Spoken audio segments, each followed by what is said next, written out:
We'll get a wee intro. We'll have to get a name too. I can have the editor do it too.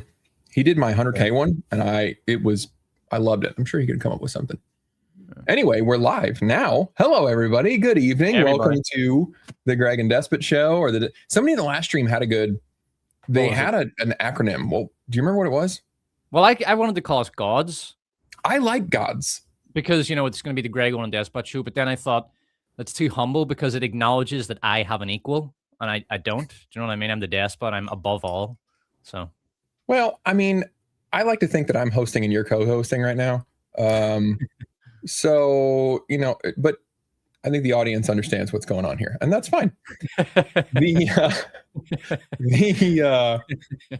was thinking if we don't want to go with Gods, we could go with Dago's, Despot of Antrim, Greg Owen show. So, and I don't see any sort of controversy with that. So we could be Dago's, and that would be fine. Dago's is better. Somebody actually did have a real suggestion, and I looked back to the comments and I couldn't find it.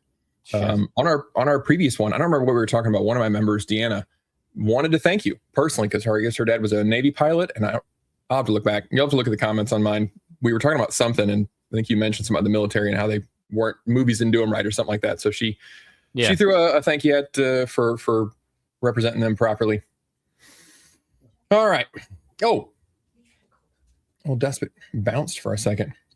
We're gonna talk about what we're doing in the front of the stream. We're gonna plug our stuff in the front because plugging in the back doesn't really work unless you're into that kind of thing. We don't judge here, but most people aren't sticking around that long. So this week, I know I don't have a lot coming out, guys, and I'm gonna have a member stream I think on Tuesday, which I've been trying to fit those in, but I'm working like 80 hours a week at the moment, so I am making nothing. It's rough. It's a real bad dry spell.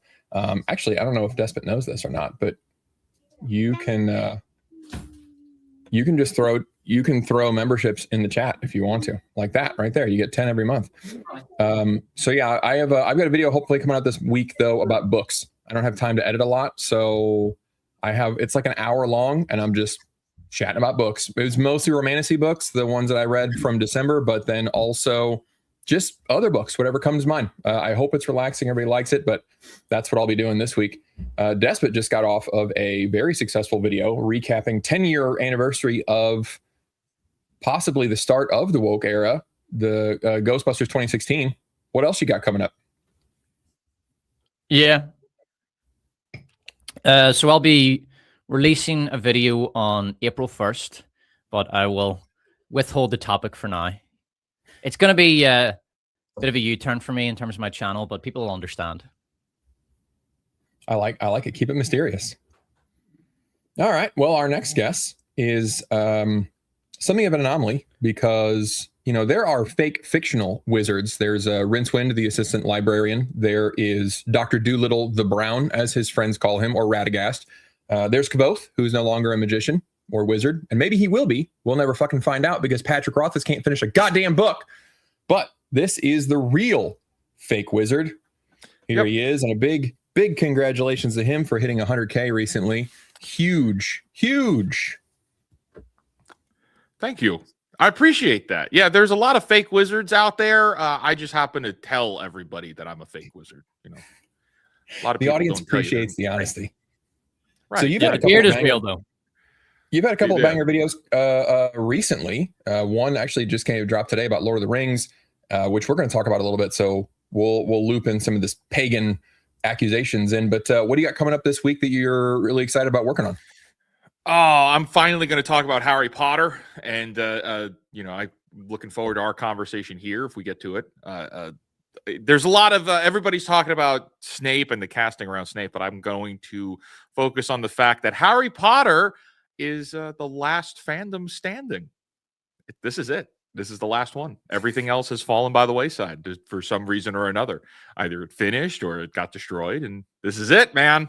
So I'll be doing that'll be the next video that I do. It's the only one. I'm excited for the breakdown on that one. The Wizard had a breakdown about the Xbox CEO and just sort of the state of gaming in general and stuff. That was a couple of weeks ago, but really well researched, really well presented. That was a great one. And I forgot to mention Despot with a recent video. Has Sexy Karen been a thing for a while? I usually listen to your videos, and I happened to pull my phone up and I saw Super Hot Karen iPhone. Is that new? Yeah, because it was fabulous. she's been doing that for a couple of videos now. So in the last one, I had her like hot, and I thought, that's pretty cool. I'll just have her hot in the next one. So I think she's done it twice now and then. But she does in my Ghostbusters video, she actually dies and comes back as a ghost. And there's lots of little visual gags, like for the viewers, and I know most people just listen to the videos, but for those that watch it, they'll get the little visual gags. I'm gonna ask my graphic designer to just draw her as like a fully hot whatever. Like, he can do what he wants, but I'm just gonna say make Karen iPhone as hot as possible, like within YouTube guidelines, and I'll be interested to see what he comes up with. But yeah, she's on a bit of an arc at the minute. I love it. And our last guest for today is a triple threat. She is not only an author and also a content creator. I hate calling it content, but that's the way it is. And also an editor. Please welcome the No Nonsense editor, aka No Nonsense Kristin, aka Kristin McTiernan. Welcome to the show. Again, nonsense-free Kristin Gregg. That's what did I say? No nonsense. No, nonsense-free. Nonsense-free Kristin is the actual channel name. Yes, much more Google friendly. You had a book come out recently that, if I can get that video cut this week, there's a section there reviewing it because it was a really fun read, called The Twitter Crush. Yes. What else you got as far as videos and stuff? What do you got coming up this soon? You got some fun interviews or yeah. So we have author interviews every Monday, and I did them all in a block, so I honestly don't remember who's coming out this Monday. But this Thursday, I have a solo video which kind of details the rise and fall of Westerns as their popularity and kind of the reason that they went away, despite the fact that people still like them and they're hard to find. But really, it's an excuse for me to solicit submissions for the print issue of Black Market Fiction. June is the Western edition. So at the end of that video, I will be asking people to submit short stories and or essays with a Western or space Western theme. Kristin, awesome. When you receive submissions, do you go to AI check? Is that just standard now? I don't. We are AI agnostic. If it sounds AI, if I have that stupid cadence, you're out. I don't care because it's bad. But I'm not going to do the AI check where I'm like, oh, well, the AI fact checker says that it's AI. I don't do that. But if it sounds AI, no, thank you. Okay. So Kristin and Wizard are actually they're making us look like bums because they're doing stuff. Kristin's got the Black Market Fiction. Wizard has the indie games prop thing that he's doing, trying to promote more indie games and stuff. I feel like I'm lagging here. There are benefits to being a childless cat lady. That's very same. I wouldn't say I recommend it, but it's helpful. Same, but I don't have cats. Wizard also identifies as a cat lady. That's right. A spiritual cat lady. All right. Well, let's just jump on into it. First of all, the success of the week. #1 movie in the universe, they're saying, for the second week in a row, Project Hail Mary. Have you all seen it? Yes.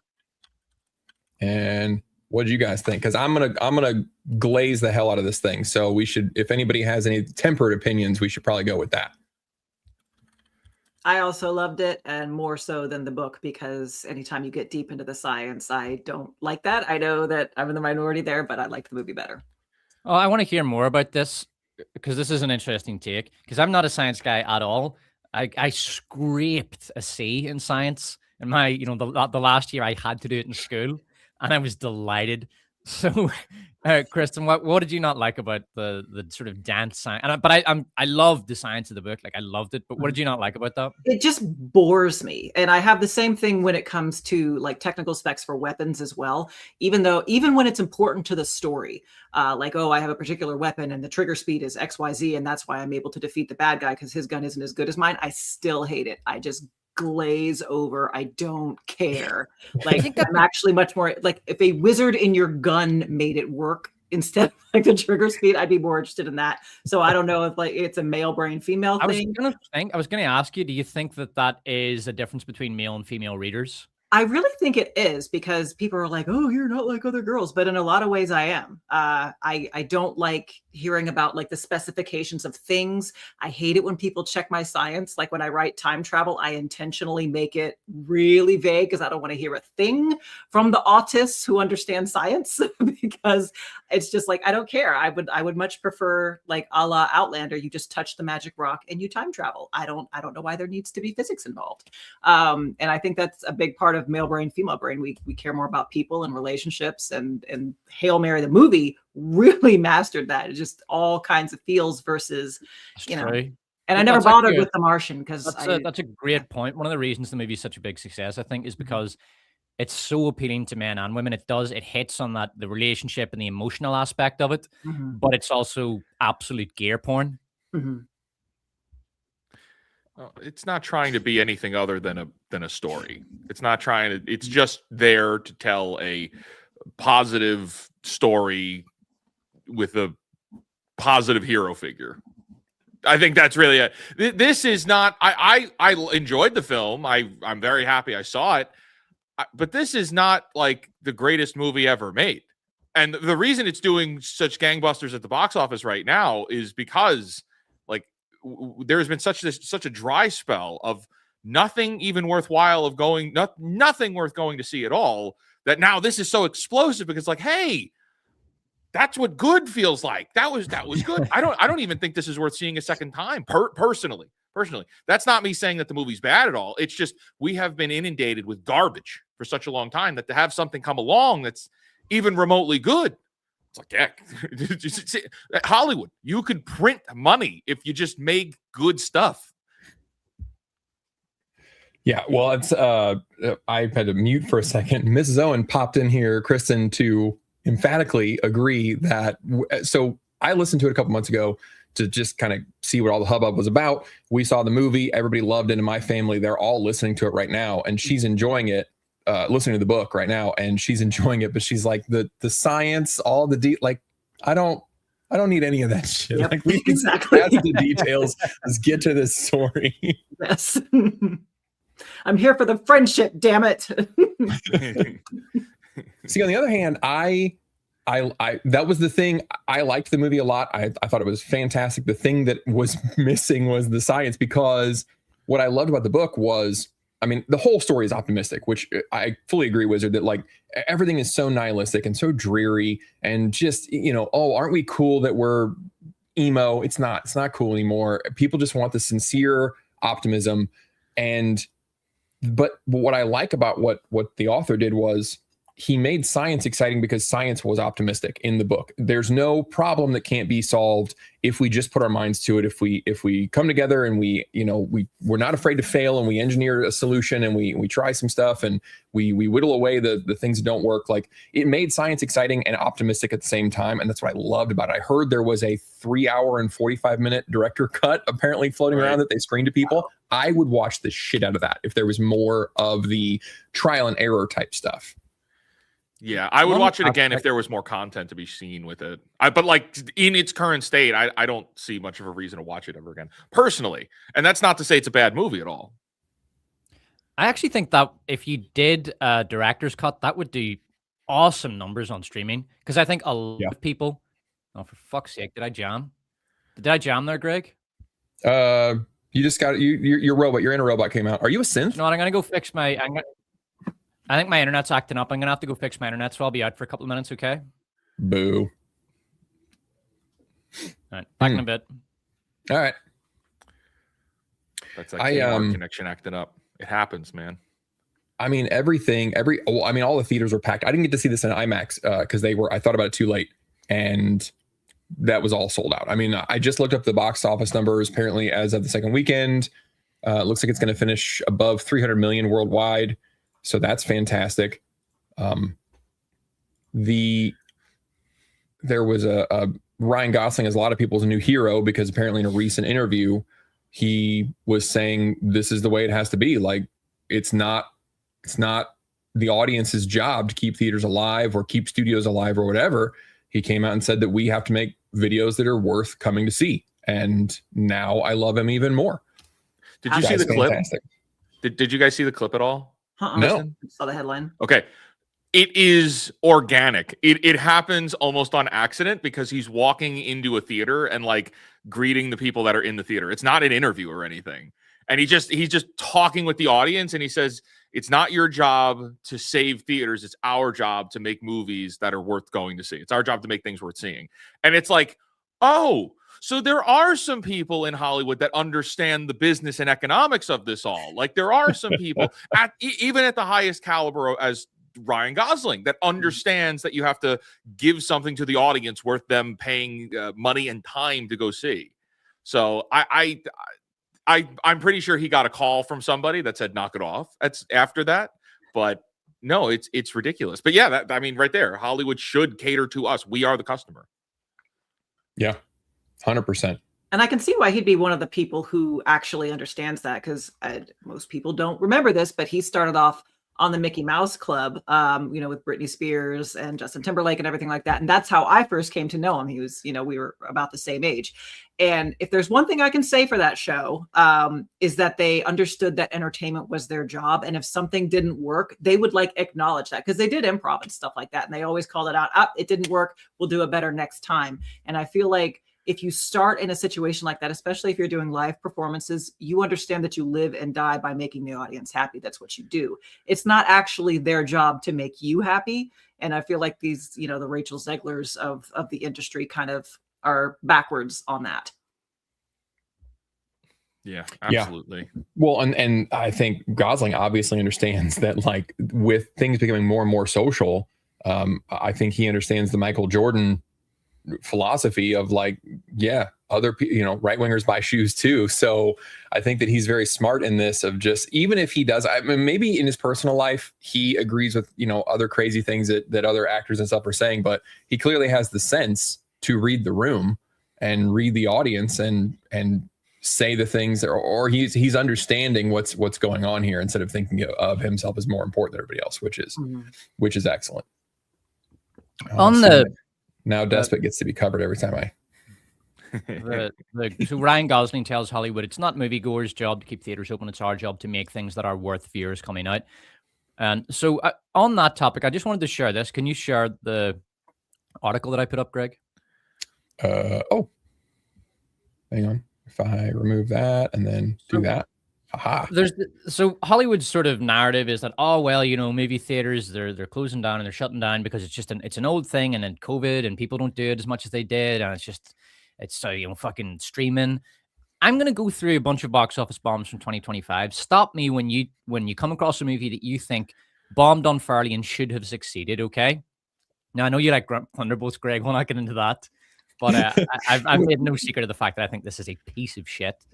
I can still agree that it should have bombed, because the way they built up to it was, I mean, it was gonna. I think it's a good movie, but I still think that it was gonna fail, and it deserved to because of the way that it was handled. Yeah, Snow White and the 7 CGI Abominations. I don't think I need to say any more than just the title. What, you guys didn't like Snow White? I love Snow White. I think Snow White's a masterpiece. I didn't like whatever this piece of shit was. It's free money. Mickey 17. I hated Mickey 17. God-awful movie. Just horrible. Although, Kristin, I think you liked that one, didn't you? I did. I was mad what they did with Ruffalo, because he should have been a Joel Osteen insert, and he channeled Trump instead. I feel like just on the strength of that performance, it could have been a masterpiece, science notwithstanding. I might have liked it more if it was more of a Joel Osteen then. He should have been. That's somebody I love to hate right there. So this makes me feel very special. After The Hunt, I saw about 20 minutes of this movie, and I think I was pretty much the only person that even attempted to watch it. So I've never heard of it. So basically, this is Luca Guadagnino. It's the same guy that directed Call Me by Your Name and Queer. If you've heard of that, you would have if you watched my videos.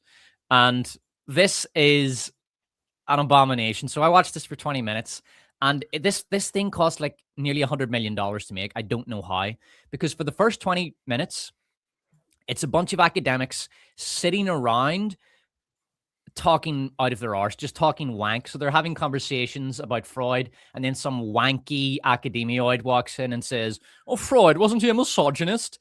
And then Julia Roberts replies, well, they were all misogynist, obviously. And you're just having to listen to these wankers, do what modern academics do, which is to just pick a random famous man from the past and shit all over him. And this goes on for 20 minutes, and they start talking about DEI and diversity hiring, and Julia Roberts insists on calling it equity or something like that, whatever the buzzword is. Oh, dear God, it was awful. And after 20 minutes, I couldn't take anymore. It was just one of the worst fucking things I've seen. Oh, it was one of the worst things I've seen last year, and I couldn't even watch more than 20 minutes. I kind of want to watch it now because it sounds awful. So, it's awful. Christy, I actually, did anybody else watch Christy? I think I was the only person on the planet. Saw it. You saw what you think? Okay, fake wizard. Let's be fair. What do you think? I didn't care for it at all. I don't. A resigned endorsement from fake wizard there. I didn't care for it at all. So basically, Christy's shite. It's just the most dull, boring, bland, predictable, hits all the beats you would expect it to hit biopic. It's basically it's not supposed to make money. It was supposed to, like, they knew it would flop. By the way, if anyone's wondering why studios would deliberately make movies that flop, it's awards bait. If you're a studio and you get awards, there are financial reasons for that. So, for example, actors are more likely to work with studios that have good resumes, and having a good resume in Hollywood means having lots of awards. So if you make a movie that gets lots of awards, that looks good in the resume, especially if those awards are recent, and that makes it more likely for name actors and other types of talent to work with you. And not just the studio, but the agents and the production companies involved all like to have their names attached to awards. So that even though it's going to flop long term, it's worth them putting money, especially if it's low budget, into shite like Christie to get awards. And that's all Christie is. It's awards bait slop. And its angle is that Christie was a lesbian. So, it's LGBT inclusive, and it's the evil Midwestern hicks oppressing her lesbian sexuality and all this bollocks. It's a load of bollocks. It's not the worst movie I saw last year, but it's just dull as hell. It has absolutely no flair. I do think that what's her tits is really good in it. Sydney Sweeney, she was great. Really, really got into the role, and she put on 30 pounds for it. And she still looks, still looks hot, like even, carrying a bit of extra weight. But she was good. And the guy who played Don King was great. He's a fantastic actor. But that's really all I can say for it. It's a rubbish movie, and I'm glad it bombed. Didn't win any. That was the one. That was one where it bombed, and they tried to say that her denim ad was done. is the reason that it bombed, because people were mad about her ad. And it's like, no, it's just, wouldn't you know it? Americans aren't really interested in going to see a movie about some obscure lesbian boxer. Right. Yeah. A lesbian biopic movie. Guys aren't flocking out to see it. Yeah. And then her next movie made like $350 million on a $5 budget because she shows her tits in it. I know what you did last summer. I saw this one as well. This was so bad it was actually funny. A guy's in the process of being murdered, and he turns around to the guy murdering him and says, "What the fuck, bro?" It is astoundingly bad. Was it in on the joke, or was it trying to be serious? Because I didn't see it. Okay, so the guy who turns around to the killer and says that, he is a kind of chud type. He's a sort of chatty chud. So they were trying to parody that kind of personality type. So I think they were a little bit in on the joke, but it was still very funny moment. This is the movie that got the worst word of 2025. Kristin, you might be interested in that. So the word of the year last year was woke, or not woke, it was slop. And I did the worst word of the year. I decided the worst word of 2025 was bro, because it's so massively overused and has lost all meaning. So that deserved a flop. And then you've got, I didn't even know this movie existed. Yet another awards-based music biopic, because everyone was asking for the 48 billionth music biopic. Then what else? You got Elio. Greg was a big fan of that. Hey, 2.0 and The Smashing Machine, sort of The Rock's Oscar bait slop.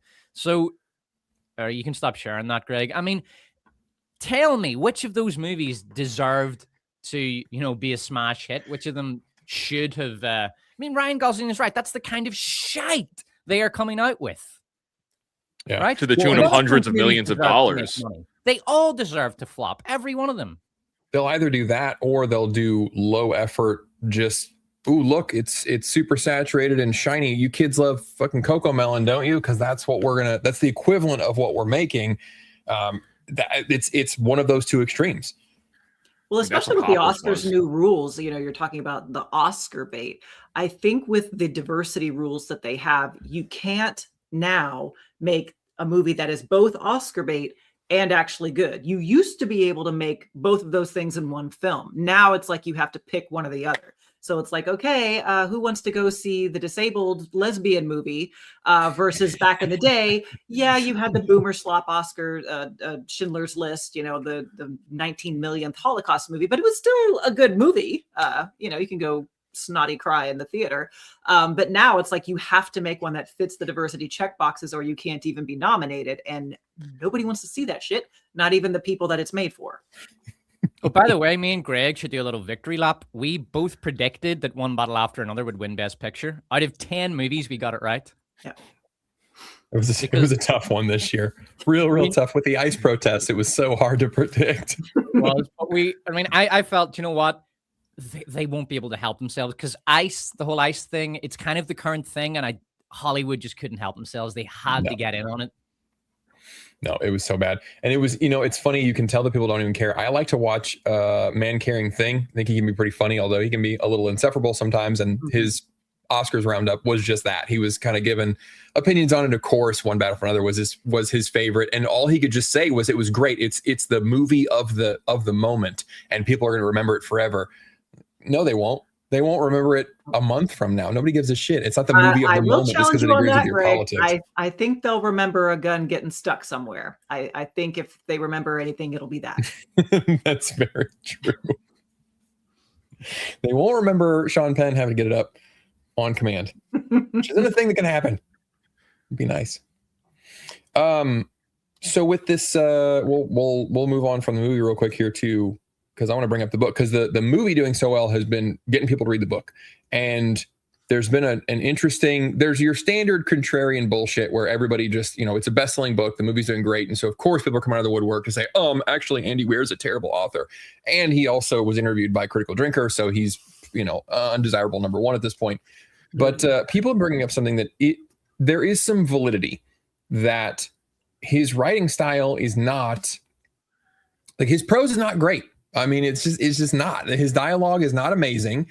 And if you just grab sections of it and you read them by themselves, you think, oh, that's not great writing. But then as I'm reading the whole book, I'm so invested in it. I'm invested in the whole Project Hail Mary, the mission that humanity is on. I'm invested in his bromance with Rocky, that it didn't bother me that Andy's prose and dialogue are things I guarantee I would criticize in different kinds of books.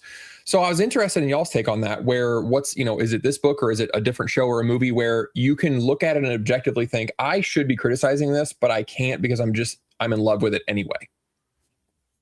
I feel like a lot of genre books are like that. So if we cast back our memories a little bit to Dan Brown's The Da Vinci Code, I mean, it was rightly mocked. It's like, what is this fourth grade bullshit? And why does everyone like it so much? And the answer to that is, storytelling pacing is a big part of it. Having those mini cliffhangers at the end of the very short chapters, which keep you running. Now, Andy Weir doesn't do the short chapters, but he's very bingeable. He's very captivating, where he has that thing where he just keeps drawing you in. And the fact that the prose isn't that great really doesn't matter so much, especially now in genre fiction. If you want that great prose, literary fiction has always existed for you, but now it's much more about the story and the ability to keep someone's attention. And Andy Weir, boring science notwithstanding, he does master that. Yeah, it was an interesting thing. I saw some of this floating around Twitter because I waste time there sometimes. And yeah, I mean, I saw some of the clips that people were showing of the book, and I thought, yeah, I mean, it's valid. I think Despot, you called it what did you call it? It was described to me as Reddit-core. No, you had I got to look it up here because you called it. The Holden Caulfield error is how you yeah. describe this one. Yeah, I call this. So basically, the Holden Caulfield error is where people they become so emotionally invested in detesting a character in a book that they end up confusing that with the book itself. So, for example, if you've read Catcher in the Rye, you will know that Holden Caulfield is just a wanker. I describe him as the first example in modern literature of the modern wanker. So it's the first time the modern wanker shows up in literature. And if you're interested in what I mean by that, if you look back to, like, what did an intellectually curious guy look like in literature prior to World War II? Like, if you've read Ulysses, maybe Stephen Dedalus, the sort of guy who's at times narrating Ulysses, or it's written from his perspective. But he's a very likable guy, Stephen Dedalus. He's not judgmental. He's not constantly casting his eye around to look to think, well, I'm better than him and I'm smarter than him, and he's an open book, but I'm just so infinitely deep. There's none of that. But then as part of the sort of post-war nihilism, you get stuff like Holden Caulfield. But it's still brilliant. The fact that the writer was able to so perfectly capture that the psyche, which was part of the zeitgeist, although it was a small part of it, it would eventually grow and become much bigger and eventually become emo. But this guy was writing an emo character in when was Catcher in the Rye published? Was it the 1950s? 60s. I want to say yes. 1960s. So he's basically writing a kind of emo kid psyche in the 60s. That is amazing. The fact that he was able to catch on to that early. It's an amazing book, but Holden Caulfield's just detestable. And what you don't want to do with Project Hail Mary is think, well, I don't like the main character, Grace, because he's too Reddit core. Like, he's too science is fucking awesome. He's too much of that personality type. He's not assertive enough. He's not masculine enough. He's too agreeable. He's sort of pussy adjacent. He's afraid to really assert himself. He's not enough of a fucking man. You could make those arguments and you could dislike Grace on the basis that his personality is a bit soy. And it is a bit soy. But, it's still an amazing movie. And there's nothing wrong with having a character that is just a personality type that you don't like. What I really love about that character is, whether you love him or hate him, that personality type is so well realized and so consistent throughout the movie. His actions, his thoughts, his behaviors are completely consistent with that character type. There's even a major revelation in the third act. I'll not spoil it because I know some people still haven't seen the movie, but there's a major revelation about basically his character, his personality in the third act. And it is so consistent with that kind of Redditor soy personality type. So yes, you can dislike that kind of vaguely Reddit core writing style and personality type, but it's still a brilliant book. Don't make the Holden Caulfield error. Like it. Yeah. I mean, as I was reading it, there were times I'm like, God, I don't like this guy. But at the same time, I was on board with his story and where he was going. It was kind of weird at times where I was like, the flashbacks, this guy is a dick sometimes. He's argumentative for no reason. But then I want to see him succeed. It was, I don't know, the author got me invested, and I think that's the core of it. The prose is, I mean, it's nice. I like good prose. I hate on Rothfuss all the time because it's just easy to make fun of him, but I do like the way he writes, but that's not everything. Well, I mean, a great example of that is Kazuo Ishiguro. I've really loved some of his early work, like Artist of the Floating World and Remains of the Day, are just two of the best written books in the latter half of the 20th century. But his recent stuff, I just can't get through. It's beautifully written. His prose is still gorgeous, but his characters, his ideas, and his stories become lost. It's almost like his books now, they're more like narrative poetry and he's just become disinterested in plot, story, and character. And it's no good having incredible, beautiful writing if there's no story at the core of it. So if you're going to make me choose between, a writer who's an incredibly beautiful writer or an Andy Weir, I'll just take the Andy Weir because I know the story is going to be and the characters are going to be amazing. Yeah, it's good stuff. Before we move on, let's see here. Oh, that Greg Owen, he gave away some memberships. Stand-up guy. What a swell guy. My goodness. You know what he should do? Well, he should give away 5 more. Honestly, is what I think should happen. But also on a more serious note, Riders Sail Away 30, $10. Thank you very, very much. Hey, Greg, have you watched Frieren Season 2 yet? And you could do some more videos on anime, but if you need help, I wouldn't mind giving you a hand with that, since I know you don't know a whole lot of anime. I did start watching Frieren Season 2. I'm like I said, my whole life is just on a standstill at the moment with work, but I think I got 3 or 4 episodes in. I'm absolutely loving it so far. It's continuing the story that I love. If you guys haven't seen the show, it's another example where the overarching plot is actually pretty simplistic. It's really not even the main focus. It's just the emotional connection between the characters. It's their own personal inner and external journeys. Like, it's fantastic show. It's anime. A lot of people don't like it just because it's animated, but really, really good stuff. And then I think a lot of people want to know the answer. I saw this one and just started because a lot of people would like to know the lore behind. Oh, he fucking laughed. No, I'm here. Oh. So where'd Karen iPhone come from? Karen iPhone is originally from a game called Cruelty Squad. And she's not a character or anything. She's just she gives you little missions. So you pause the screen and she'll fark out the mission for you. And she doesn't even speak, it's just text. So but the image was so hideous and memeable. I just thought it was very funny. So I started including her in my videos, and then I originally used her to read quotes, and then her role evolved from there to the point where now she's she's my co-host for the Worst of Woke Awards. But yeah, that's it's like all my characters. My characters they come from somewhere and then they evolve over time. My most recent character, Racist Coffee Pot, is probably my most immediately popular. In fact, I've had people in the comments flat out accusing me. Oh my God, I didn't realize this was a racist channel.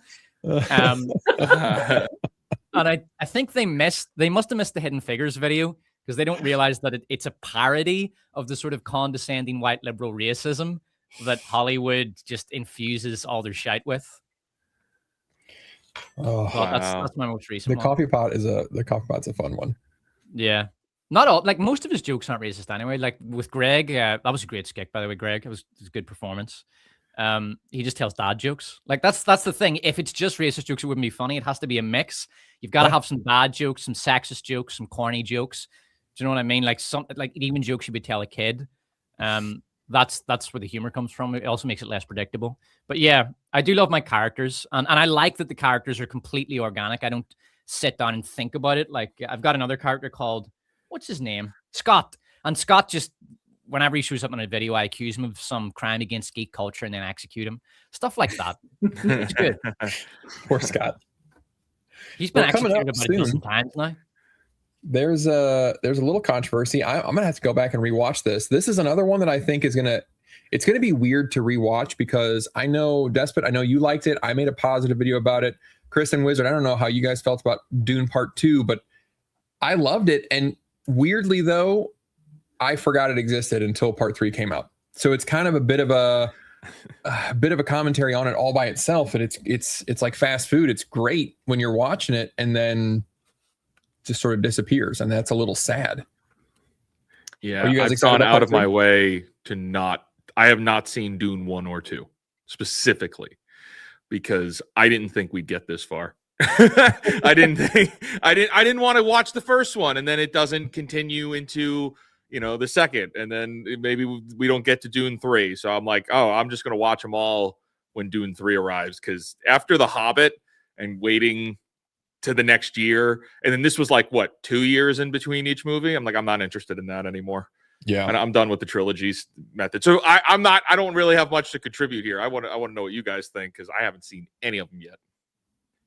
I enjoyed 1 and most of 2, but then when we got to the end, I'm like, well, what the hell are we gonna do now? Because Channy's kind of a real big part of Dune Messiah. So I can't. How do you fix that? They were so invested in giving her agency or whatever. It's like, oh, we couldn't possibly have her be a willing concubine. So now we're just gonna rewrite the entire book? I don't know how this works with this plot twist. I really don't. And also her with the scally face for the whole movie was really insufferable. Thank God they had Austin Butler for me to gawk at, because I'd have been really annoyed if I had to look at her for the whole time. I think it's the only face that she knows how to make. I think so. And she's been doing it since Casey Undercover, which my kids watch. I mean, that's the face she's been making since she was a child actor. Like, it's been that forever. She can play sort of indie roles where she is just playing a girl. But I think when you put her outside of that and try to have her in like space opera or big epics, she's just out of her depth. There is a specific type of character she can play, but yeah, people hated seeing her and stuff. She doesn't have the range for stuff like Dune. But yeah, go ahead, Greg. Well, I've not read Dune Messiah. I read Dune when I was a kid, and then I read it a couple years later. I'd like to read it. I'm going to read it a third time here recently. I think I'm going to go through the whole series now that I've got myself started. But it was one of those things. I don't know why I never picked up Dune Messiah. And so I read it last week to talk about and kind of see where they might be going. And I think Dune should have been a trilogy all by itself. I don't know. I feel like it ended fine. Dune Messiah feels unnecessary. It feels like the inevitable conclusion. And that's where I don't know if it's true that Herbert wrote it as like you guys misinterpreted what I was trying to do, and so I'm going to show you where this story goes. I don't know if that's actually a true story or that's been made up in the years since, but it does. The book did not clear it up for me because it feels a little bit like I'm going to confirm for you, reader, where Dune was going. But if you read Dune, you should know where it's going. It's very clear. I don't know. I'm interested to see how they adapt it, because not a lot happens in this. But it's an interesting book. I had a great time. I sound like I didn't like it, but I really did like it. I just don't know how it's going to be a movie, and I don't know how they're going to deal with Duncan being in love with a 15-year-old. They're going to have to change that also. So they got a lot of things to fix. The big issue with a lot of his later Dune books. So obviously Dune 1 is, one of the great masterpieces of literature, and after that, a lot of the Dune series is just political philosophy. So if you've ever read God Emperor of Dune, that's a truly unfilmable movie. It's just a giant worm talking to, is it Duncan Idaho, the clone of Duncan Idaho? Yeah. So he's talking to Duncan Idaho in like one of his chambers, and that's basically the book. That's unfilmable. You can't do anything with God Emperor. There's not enough action in it, not even close. It does have a female character who's kind of leading a little rebellion, which I think Hollywood would really like, but she's not a big enough part of the story. But whatever. The thing with Dune Messiah, most of it is political philosophy. It has those endless conversations which take place in dull, boring chambers, and there's bits and pieces of court intrigue going on. There are big wars happening, but they're happening far away from the narrative, and Paul is detached from them by this stage. They're being handled by his generals, and they never actually enter the narrative. Basically, as a movie, if you were to adapt Dune Messiah, you would have 2 acts of just bone-achingly boring dialogue, like for most of the audience, and then a big, flashy third act full of action, and that's just not enough. So what Villeneuve is doing, and I completely agree with this, if you're going to go past Dune and adapt the other books, he's combining Messiah with Children of Dune. So he's going to combine those 2 books into one movie. And I agree, because I don't think there's any other choice. If you're going to do a big, high-budget IMAX movie, you absolutely need to get Children of Dune in there, because Dune Messiah by itself, not a chance. There's the opening act of the movie. You can do Dune Messiah in the opening act. You'll miss all the political philosophy, but in terms of the action beats, you'll pack them all in there. And then at the end of Act 1, you can transition to Children of Dune. So I suspect he'll do something like that. As for the Chani problem, yeah, that is. I actually thought, I didn't realize Chani full on left him. I thought Chani was just off in a huff at the end of the Dune movie. I didn't realize like she was actually divorcing the guy basically, or leaving him. And that's what I thought too. That's because to me, why would Villeneuve do that? That doesn't make any sense. It's going to completely throw off the series. You can't do that. How the hell is he going to impregnate her if she's off, doing her own thing? So that's a bit weird, but we'll see what happens. And I did really like both Dune movies. I don't think they're masterpieces. I don't think they need to be, but they're very well made. They're beautiful to look at. They've got some excellent action. I do think he fucked up with Chani at the end of the second one, but other than that, I thought the movies were great. Not one. I think one has some serious problems. The biggest one was the race and gender swap of that character.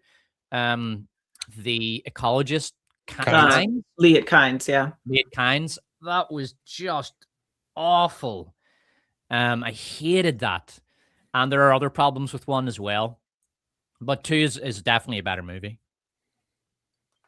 It's odd to me that, like I said, I think the first book could have been a good trilogy. Like, I think the first movie, you have the takeover of the planet, the transition of power, and basically the first movie should end with the Harkonnen. That's a big set piece you can end your movie on, of the surprise attack. They take over the planet. Oh my goodness, the bad guys have won. And then you fade to black with Paul and Jessica in the desert. Oh, they've survived. Okay, great. We have a lead into part two.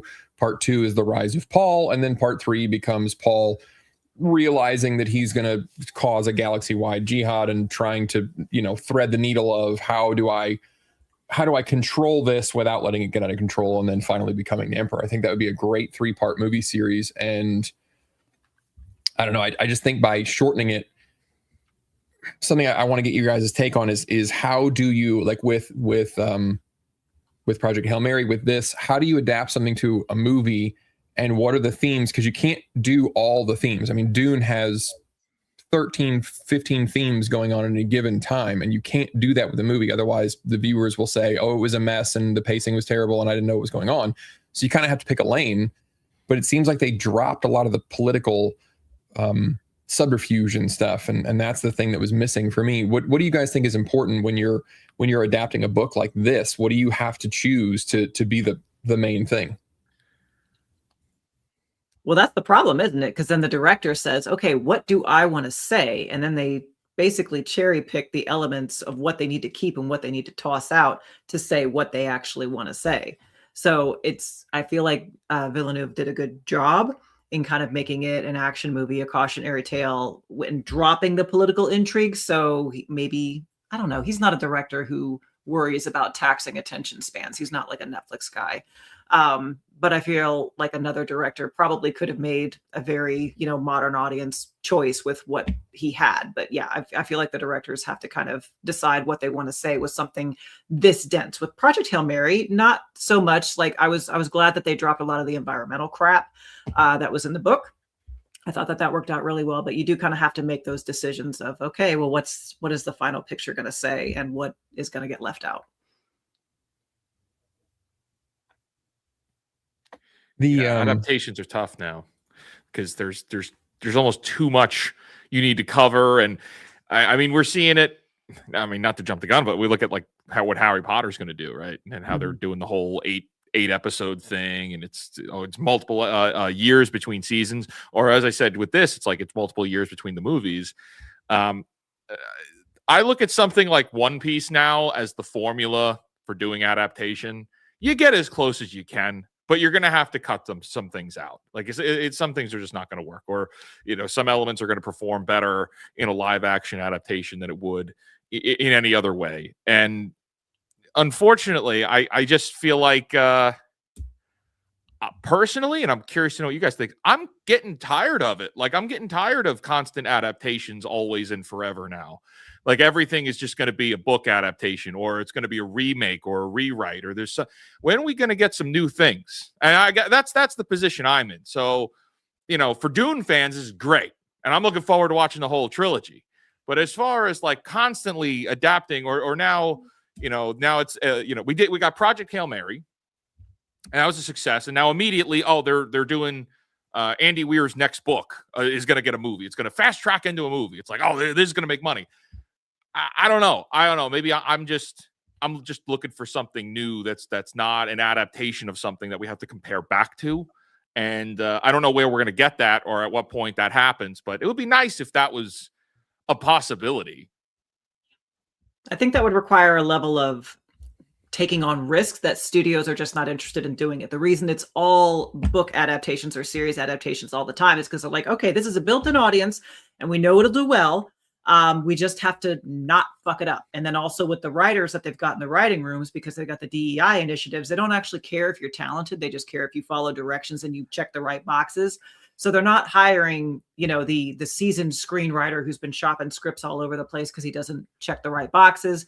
And they're not going to take a chance on, okay, well, this screenplay won a couple of competitions, but will that translate to box office? Oh, we don't know. And we don't want to be embarrassed. So there's just that level of risk aversion because they don't have the straight to DVD. They don't, and I don't know, maybe they're more comfortable taking risks with streaming. Let's hope. But yeah, Netflix, to their credit, Netflix are kind of a bit of a schizophrenic monster. So they'll make stuff like, Cleopatra Was Black show, but they will give chances to creators based on original ideas, like for example Squid Game.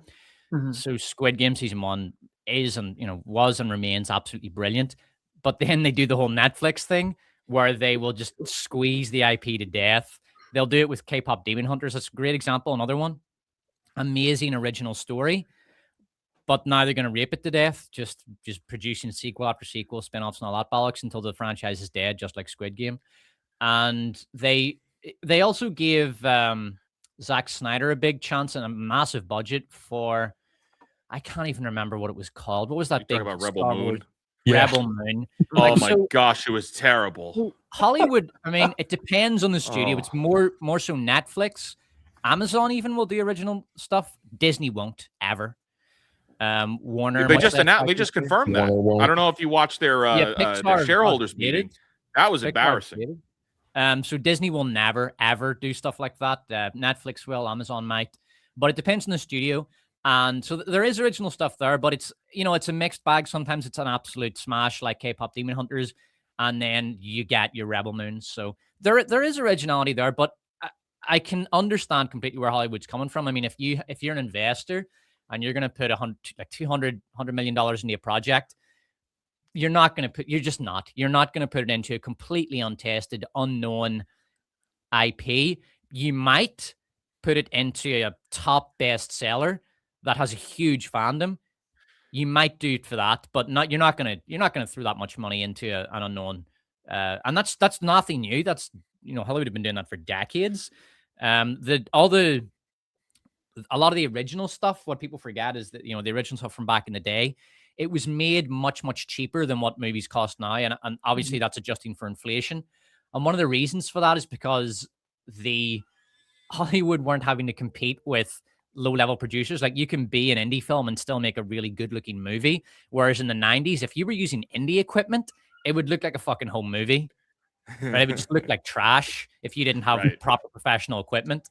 But now Hollywood need to make the big IMAX productions like the Project Hail Marys and I know Dune to really stand out, and they are obscenely expensive.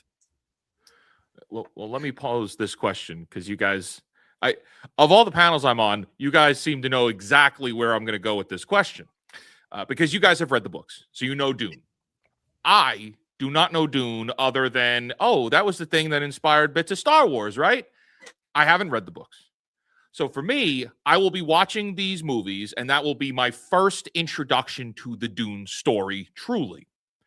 But you guys just spent all this time talking about how there is a lot of problems compared to the book to the film. So at what point are the adaptations destroying the original work? Because you have swaths of people that are never going to touch these books, and they're never going to see the best elements of the story. They're never going to see the best of that story. So at some level, do these adaptations diminish the story? Not diminish the story itself, but diminish the impact that the story should have. And that's another reason why I'm just sick and how many more Star Warses can we get? With every Star Wars iteration, the original 3 are diminished. With every adaptation, with every remake, the original is somehow diminished. Is something diminished because audiences are not seeing what made it worthwhile in the first place. So am I off base? I totally get what you're saying, and I agree somewhat that when people hear Dune, they're going to think of these movies, and I think they're good movies, but they are, because they are movies, they have to to just pick one or two themes, one or two layers, and they can only go with that. Like we said, like that's just the nature of the beast. I mean, these books are crazy. This is another weird thing where there's no rules to writing. I think as Kristin would attest, like because this book is, Dune is the ultimate tell, don't show. It shows almost nothing. It tells you, because you can't fathom people that can notice tiny muscle movements or control weird little muscles in their hands, or people that have conversations where, you know, it's a language that has 17 emotional tones that you could use, and one character uses the tone that you would use with a barista, which is unusual because he used a formal greeting coupled with a casual phrase that you would only use when talking to a former professor that has now changed careers and is a firefighter or something. And so because of those two things, what the entire room understood to have happened was, but he also made a subtle hand gesture that says the last preposition of my sentence has an inverted meaning. So his personal guard understood that he was shit like that happens in these books that you can't put on film, and there's just you just can't. And it's interesting that it works when that level of tell don't show is happening, but it does, and it's such a famous book. But I get what you're saying, that like, for me, my personal hobby horse, when people hear Wheel of Time now, they're going to think, oh, that shitty Amazon show. Exactly. Oh, yeah, I remember that. And I'm going to go, no. I do. I understand what you're saying. And I agree that there's a level of risk there, especially when they do it shitty like Wheel of Time. Think about how many people are, when you say, oh, Sauron, they're going to, how many, I would say really young people more than likely, but you'll see this with adults as well, who are going to say, oh yeah, watching the Lord of the Rings films. Yeah, Sauron, I remember him. He had a thing for Galadriel. And that's specifically because of Rings of Power and the damage that's being done by these adaptations. It is destroying, I think, the stories themselves. Adaptation is dangerous today. Yeah. I think it started a while ago, because I feel like with the Watchmen film, every decision they made for the film, and this is another Zack Snyder property, I get why they made it to adapt it to a 2-hour film. I understand it. But the Watchmen graphic novel was such a masterpiece with multi-layered, different kinds of media intertwined in there. There was really no way to adapt that into a film without making those choices. But I do think that it did diminish it. And it was made for a film-going audience. It wasn't, really made for the fans. He knew they were going to go see it, but it's like, okay, here, let me explain this to you. You never read the graphic novel. But it was a diminishing. It just made it just another superhero deconstruction. Blech.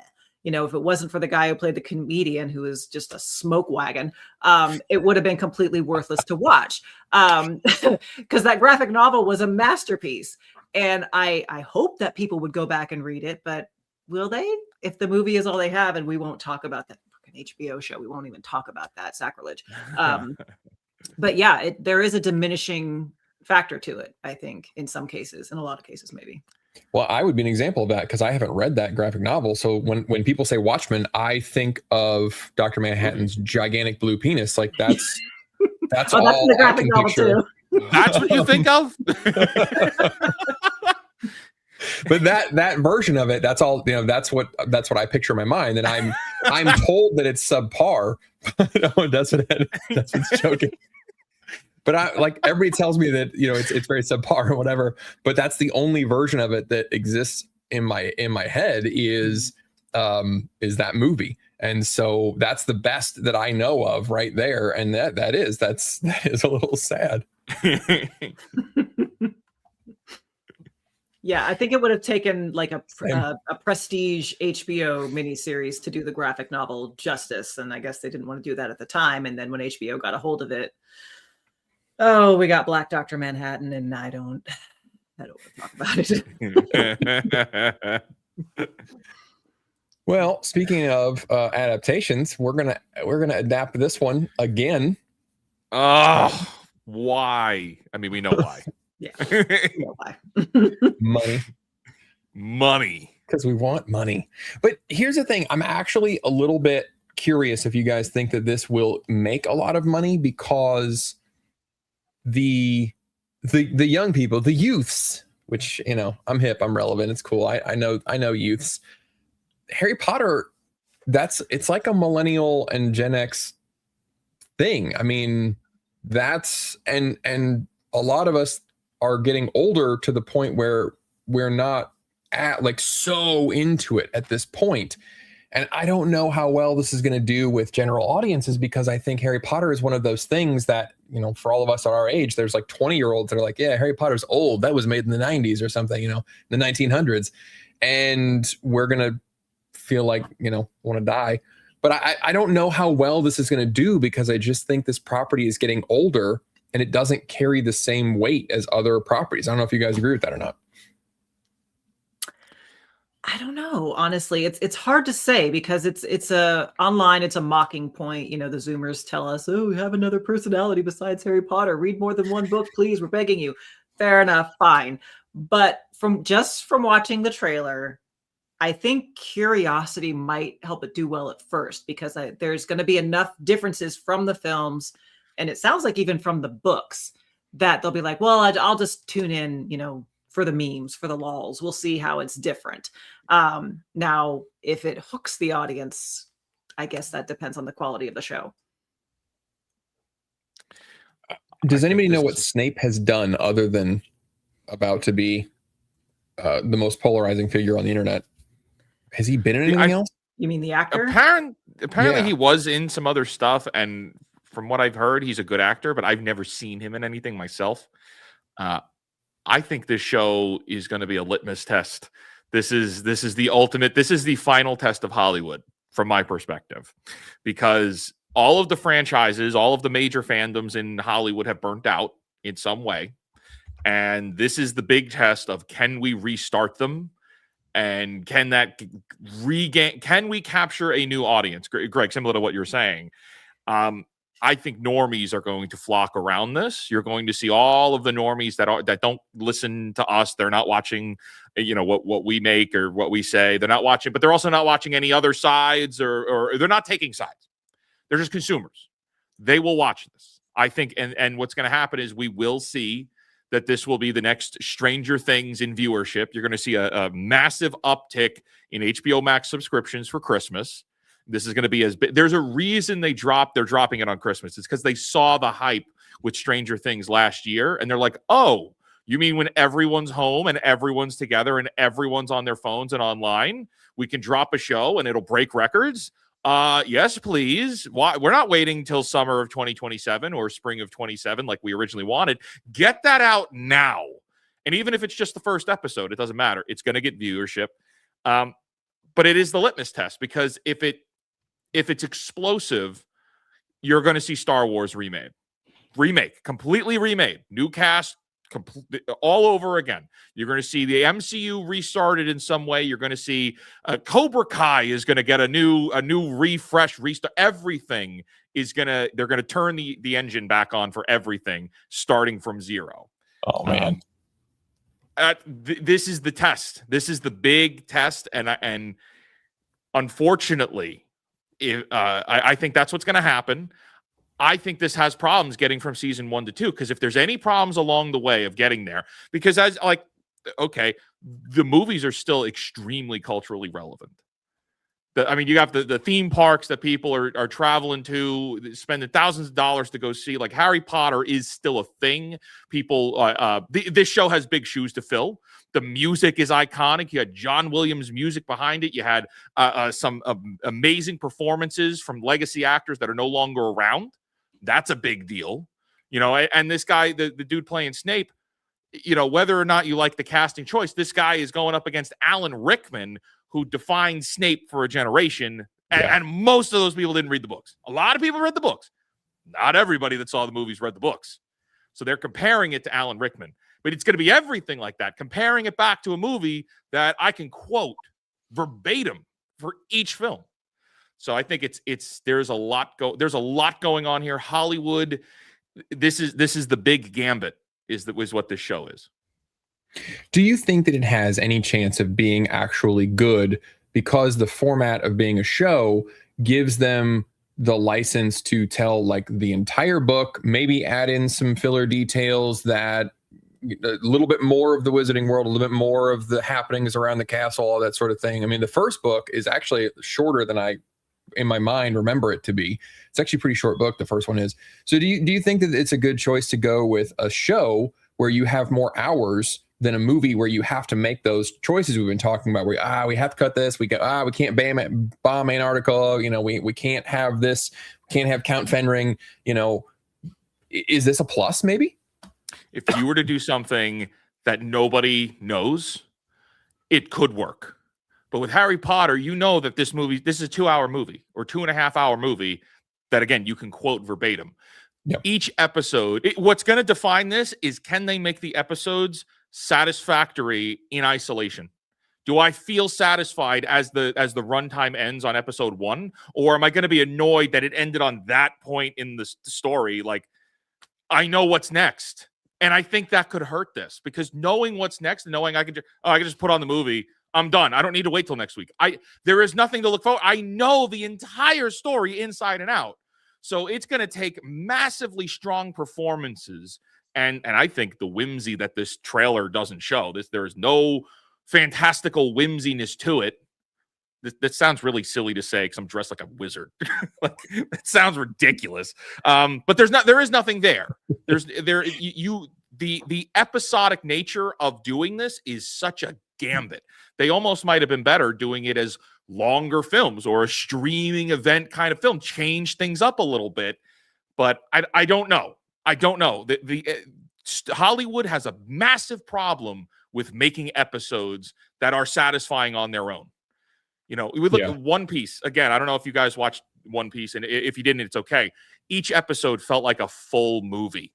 Yeah. So when it ends, you're like, I wish this was a weekly thing. I'm good. I don't need any more. You put the whole season out as a binge model, and I got to make it. I got to watch it for content now. I would have preferred to watch this week to week. 99% of the rest of Hollywood can't do that. So I don't know. Well, I think we're going to have to see. Well, you bring up a good point with One Piece. And if everybody hasn't watched that live action, it's amazing because it hits the things you just talked about. It has the whimsy. It has the camp. They lean into the camp without it being cheesy or meta or like, look how funny we're being. Like, it's just they're having a good time. It's campy. And that is a valid thing to be, is campy. But you're absolutely right that it's one of the best structured shows that I've seen in a very, very long time. Every episode, you're right, it does end on an interesting note. And every pair, it's 8 episodes long. Every pair of episodes forms its own little story arc. So the first episode ends on a bit of a high, as we're finding out, and then the second episode resolves it. But the first episode still has a satisfying ending, so it's fine on its own. And then the second episode helps to resolve. And so you get this beautiful story that happens. And then there's the overarching story of the entire season. Structurally, I haven't seen the second season yet. That first season is fucking incredible television. You're 100% correct that with streaming shows, people they film 6 or 8 hours or 10 hours worth of shit. And they're like, oh, well, it's been about 30 minutes. Just go ahead and cut it right there. And then we'll bleed into the next episode. We'll do a recap at the beginning, whatever. And there's no structure and it sucks. Yep. It's awful. It's unforgivable. I was just having a look at books that were adapted into TV shows, and it's a very mixed bag. Most of it doesn't really work. It's kind of shit. I mean, I'll give you some examples. Like, you've got 13 Reasons Why. I suppose that's just what do you call that fucking teenage garbage? The Handmaid's Tale, which is sort of liberal fantasy propaganda. House of Cards, that was actually decent early on, but then it got really fucking bad. Boardwalk Empire was actually the same. That was good early on and got fucking dreadful closer to the end of the show. And it goes on like that. It's stuff generally that might start well, get shit, or is just sort of made for teens garbage. There's really only 2 that stand out to me. This is the IMDb list I'm looking at that where the adaptation really hit, and it's Game of Thrones and Dexter. Now, Dexter did have a couple of really awful seasons, and it ended dreadfully. But at the same time, Dexter, I think, managed to do 8 seasons, and maybe only 3 of them were shit. The last one was dreadful. And Game of Thrones the same. Like, the first 4 seasons were amazing, and then it got shit, and then it ended horribly. But the point I'm getting at is that TV shows adapted from books have a pretty fucking awful track record. I can't think of I couldn't find a single example out of that list where they just nailed it and got everything right start to finish. Go ahead, Kristin. Okay, so they adapted the novel The Alienist, and I think it came out on TNT back when, network TV was still a thing. Season 1 was the adaptation of the book. It was wonderful. And because it was wonderful, they decided to renew it for a season 2. Problem being, all of the source material was in season 1. Do you know what they did? What? They made the sole female character, who was basically a receptionist for the 1899 New York City police department. They made her into her own, she was the star of the show. She started her own lady private detective business, and she's going to solve the crime. I saw the first 2 episodes of season 2, and I spat my drink out. I'm like, this is the direction you went. This is what you thought this audience wanted. It was comically bad. So yes, I pretend there's only one season because that was wonderful. They just couldn't help themselves. They had to fuck it up. Yeah, but it's just, there's no, because I was thinking, well, what's the model here? Because if you're looking to adapt a big sci-fi book into a movie, there's many things you can look back to. People will often say 2001: A Space Odyssey, but what they forget is that the book actually came out after the movie. Or was written simultaneously with it, I think, under Kubrick's direction. That's a weird one. That almost never happens in film history. Anyway, but there's lots of examples of sci-fi to big adaptation movies which are very successful. But I can't think of what in terms of a TV show adapted well from books. There's lots of stuff that almost gets there. It starts well, goes bad. But if Harry Potter follows the model, you're going to have some good and a lot of bad, and then it's going to end terribly. It's just maybe it's a bit different because they can follow the sort of 7 books very closely and base them on those, but and one for each season television, so that's really going to help. But from what I got from the trailer, it's going to be probably much better than Rings of Power and nowhere near as good as Game of Thrones. It'll land somewhere in the middle, and no one is really going to be satisfied. It's just going to be a painfully mediocre, unsatisfying watch that is probably worse than them. And it's a shame because as great as the movies are, they all have problems. All of them. Oh, yeah. And they're easy problems to fix. So Rupert Grint he never really worked. He's just a bad actor, and they didn't get Ron right. So they could have fixed that. You get Ron right. There's one aspect that you can fix. You can examine so Hermione's sort of academic brilliance. It's almost like a running joke in the movies, and it's kind of frustrating. Like her being a brilliant student is kind of just played off as a joke. Oh, she's a goody two shoes, and it never really shows the massive amount of effort and the work that she puts in. And I would like her to be a bit more fleshed out in that sense. Like Hermione, she's not just a goody two shoes. Like she really is a brilliant student who works hard. And they could go into aspects of that in the TV show. There's things you can get right that they got wrong in the books, and in the later movies in particular, they were just they were awful. Like I think the 6th movie in particular was dreadful. So you can get things right that they got wrong in the movies, but there are other things that you can't even touch. Like you're not going to write anything as good as what John Williams wrote. You're never going to get a Hagrid as good as what they had in the movies with Robbie Coltrane. You're not going to begin to approach Alan Rickman's Snape. There are things you just can't improve on, but there's a lot of stuff you can improve on. But the sense I get from the trailer, and it is just a trailer, we shouldn't read too much into it because this trailer to me looks really rushed. It's like they took a bunch of footage from principal photography, and it doesn't even look edited. It looks really raw. So the editors just threw a bunch of fucking blue filters over it, used some placeholder music, and just got it out the door. It is a very rushed, sloppy trailer. It doesn't look good at all. So it's a shite trailer, but at the same time, I almost feel like they haven't. It's too early in the production for them to have made a trailer that could get people excited. But from what I've seen, there's nothing to be particularly excited about. It doesn't look good so far. As I say, I will take a more cautious approach. Like everybody else on the planet, I hate what they've done with Snape.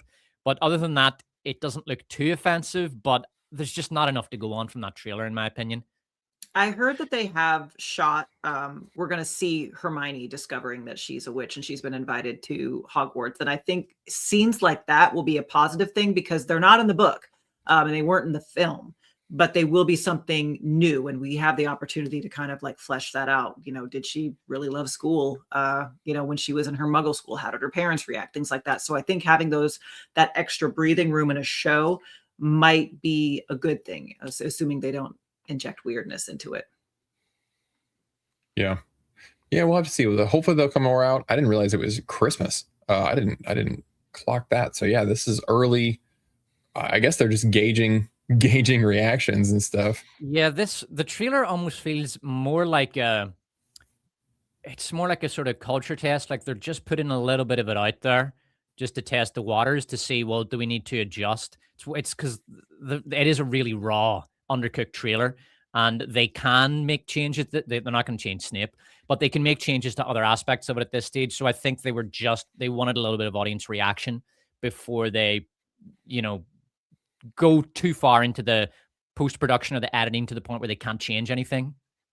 Yeah, the Snape thing is an interesting thing too, because I don't know, not sure. I don't know if you guys remember a couple years back when they announced this thing. They, as part of the announcement, HBO, we're making a Harry Potter series, whatever. They said when they announced it, we're going to make sure that representing is a big focus that we're going to have. So that's been baked in from the start. I mean, before they had script writers, even before they had literally anything else other than the rights to make the show, HBO was advertising, we're going to be inclusive. So that's been a priority from the start. But I feel bad for this guy, because I don't care who you are. I don't care if he's another white guy. You're not going to beat Alan Rickman. He's fucked no matter what. And that's a shit place to be in. And maybe the studio decided, let's go ahead. Let's be so different. Let's go ahead and cast a black guy. Let's make him so very different. That way we have no connection to Rickman whatsoever. Criticism can be written off as like, oh, you're a racist or whatever, and not just you can't live up to the embodiment of Snape in real life that nobody's ever going to top. Yeah, but I mean, at the same time, they took it too far. And the character's relationship with Snape, it's completely changed by the fact that he's black, because you're talking about the UK in the 70s, 80s, and 90s. This is a country where people would behave toward black people in a, not racist, that's a bullshit narrative, but their behavior would change around them because they wouldn't want to be accused of racism. And because they don't know how to deal with these people. It's not like the United States, where white Americans have a sort of almost like a little rule book around black people that they play off of, and they put on all this sort of cheesy behavior. It's not like that. It's like, who are these people and how exactly do we deal with them?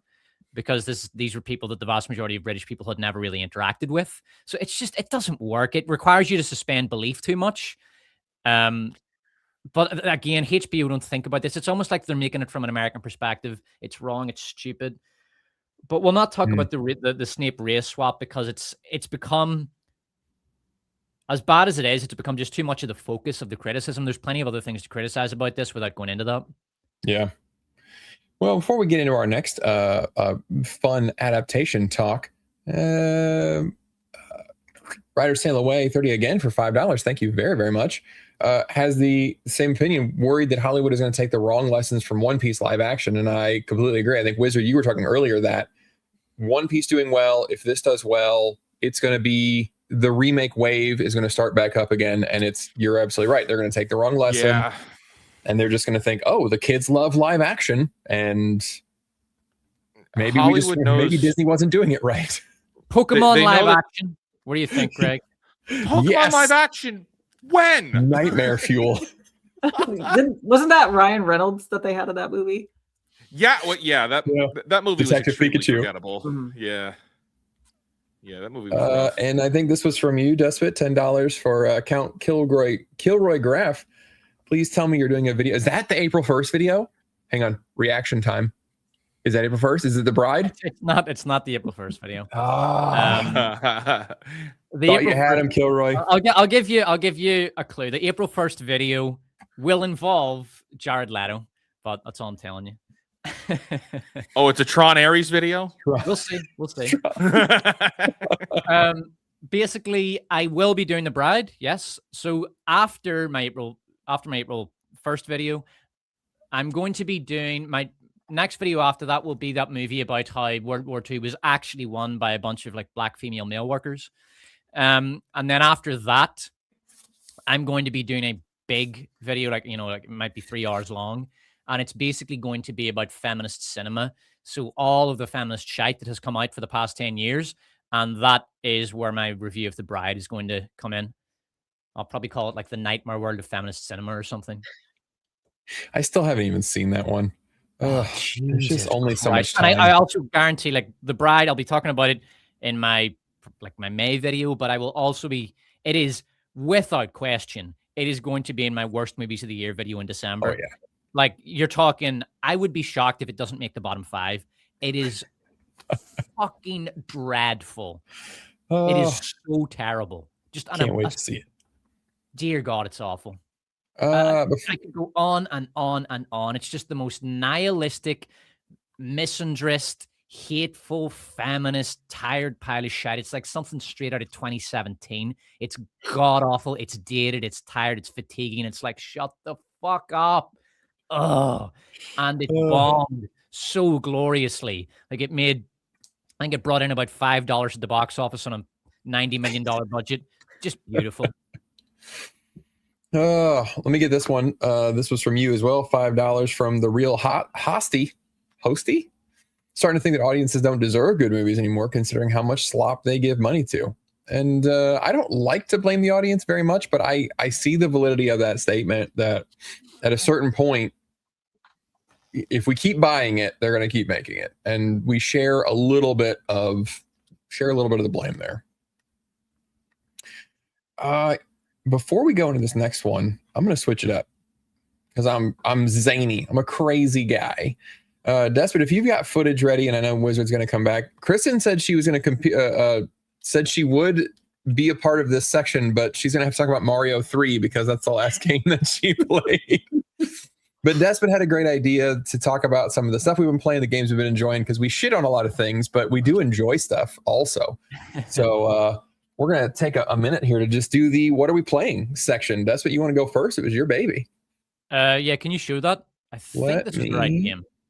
Let me get that off. All right. Right game. We're going to put the volume way down here. So this is a SNES game called Zombies Ate My Neighbors. So I'm more of a retro gamer. You know what, I'm actually just going to mute this. Give me a second. So I'm more of a retro gamer. The reason I don't really have the time for big modern games, but it's not just that. I don't have the fucking energy for them, man. They're these gigantic open world games which also want to be movies, and they have tons of characters. Like, I actually bought Dying Light 2, and I couldn't take it, man. I just couldn't do it. I opened up the skill tree, and there's like 50 fucking moves, and I just thought, you know what? I can't do this again. I just can't. I don't have time for this. I don't have the energy for it. So I prefer to just play older games or even new games that are made in an older style. Like, so for example, you know, a modern 16-bit game or something. Like Terminator 2D No Fate. I really like that. But this is a game I played last year, and I've been playing it again recently, and I was wondering, why do I like this so much? Why is this such a brilliant game? Zombies Ate My Neighbors. And the reason is because this game is essentially a perfect game. It does everything brilliantly. First of all, the gameplay, perfect. It's so crisp. There's no problems. Like, it's not laggy or because this was a bit of a problem. Still a problem today, but back in the day, especially with games like this, you know, side scrollers, and you would have had little problems with janky controls. But the controls in this are so tight. The music is excellent. The game is bursting with personality. Like, you can even see here, you drink this potion and it turns into a giant monster, and then you can fight these chainsaw wielding maniacs in a hedge maze. It's just filled with fun, and it's bursting with personality. It's a humorous, fun game. And the goal basically is you have to run around these levels and save civilians from a horde of creatures. It might be zombies, chainsaw wielding maniacs, mummies. It's very Halloween based. In one level, it is what do you call that movie where they change into giant plants and start running around as sort of plant clones? 70s movie, I think. Invasion of the Body Snatchers. So at one level, it does Invasion of the Body Snatchers parody. The weapons are excellent. The weapons are really great. In some games, the problem is that you've got a lot of weapons, but some of the weapons are just shit, and they're actually more of an encumbrance than anything else, and you just sort of scroll past them. Here, the weapons all serve their own function. There's defensive weapons and offensive weapons. Like, so for example, you can leave a clown as a distraction for the enemies to attack, or you can just blow them up with a bazooka. The ammo drops are perfect, never too many, to the point where it kind of just becomes too worthless. Like, I'm not valuing this weapon because it's too easy to find ammo. So the ammo drops are perfect. There's just enough weapons. There's not too many that you're constantly scrolling through them, but not too few that it gets boring. It's a game that is just, it's perfect in every respect. The graphics as well. The graphics they're beautiful. They're fun. They're colorful. Shit. I was trying to get set up there. Did it run out of? Nope. That was me. I was trying to set something up, and Okay. And the level. This is another thing that it gets right, and this is what so many games get wrong. The difficulty gradient is perfect. So it starts off the first couple of levels really easy, and then it begins to get more difficult, and then once you're far enough into the game that you're really invested and you really want to pass, it becomes extremely difficult. It has some very difficult boss levels, which you might flat out give up on, but that's really far into the game. Like 3/4 in is where you'll get a boss level where you just might not be good enough to pass it. And it has lots of little secrets. It's a perfect game. And that's what why I was remembering it and thinking back to it. Like, what was so good about this? It's just an example of a game that does every aspect of game design perfectly. If you want to be an indie game developer or you want to get into game design or something, play Zombies Ate My Neighbors, because it is one of the best designed games for the SNES. It is just a masterpiece. Absolutely brilliant game. So that's my wee rant over. But if you like retro gaming, you can just play this on an emulator. Zombies Ate My Neighbors, absolute fucking blast. I love this game. Very entertaining, very fun, and just very funny, just bursting with personality. I love it. All right, that's me. All done for my little game recommendation segment. I love it. What about you, Wizard? What you been playing? The last thing I was playing was Crimson Desert. Now, I put a video out on it. I had a lot of problems. I know a lot of people are really loving it. They're having a great time. I bought it on the base PS5 because, like, my computer I need to use for videos, and if I play games on it, it likes to crash on me. I'm like, no, I got to make videos. So I can't be playing games on my PC. I got to use it to make videos so I can talk about games that I can't play on it.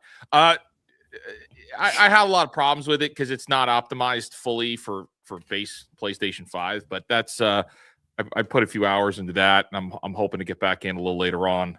So that's pretty much it for me. It's been a busy week.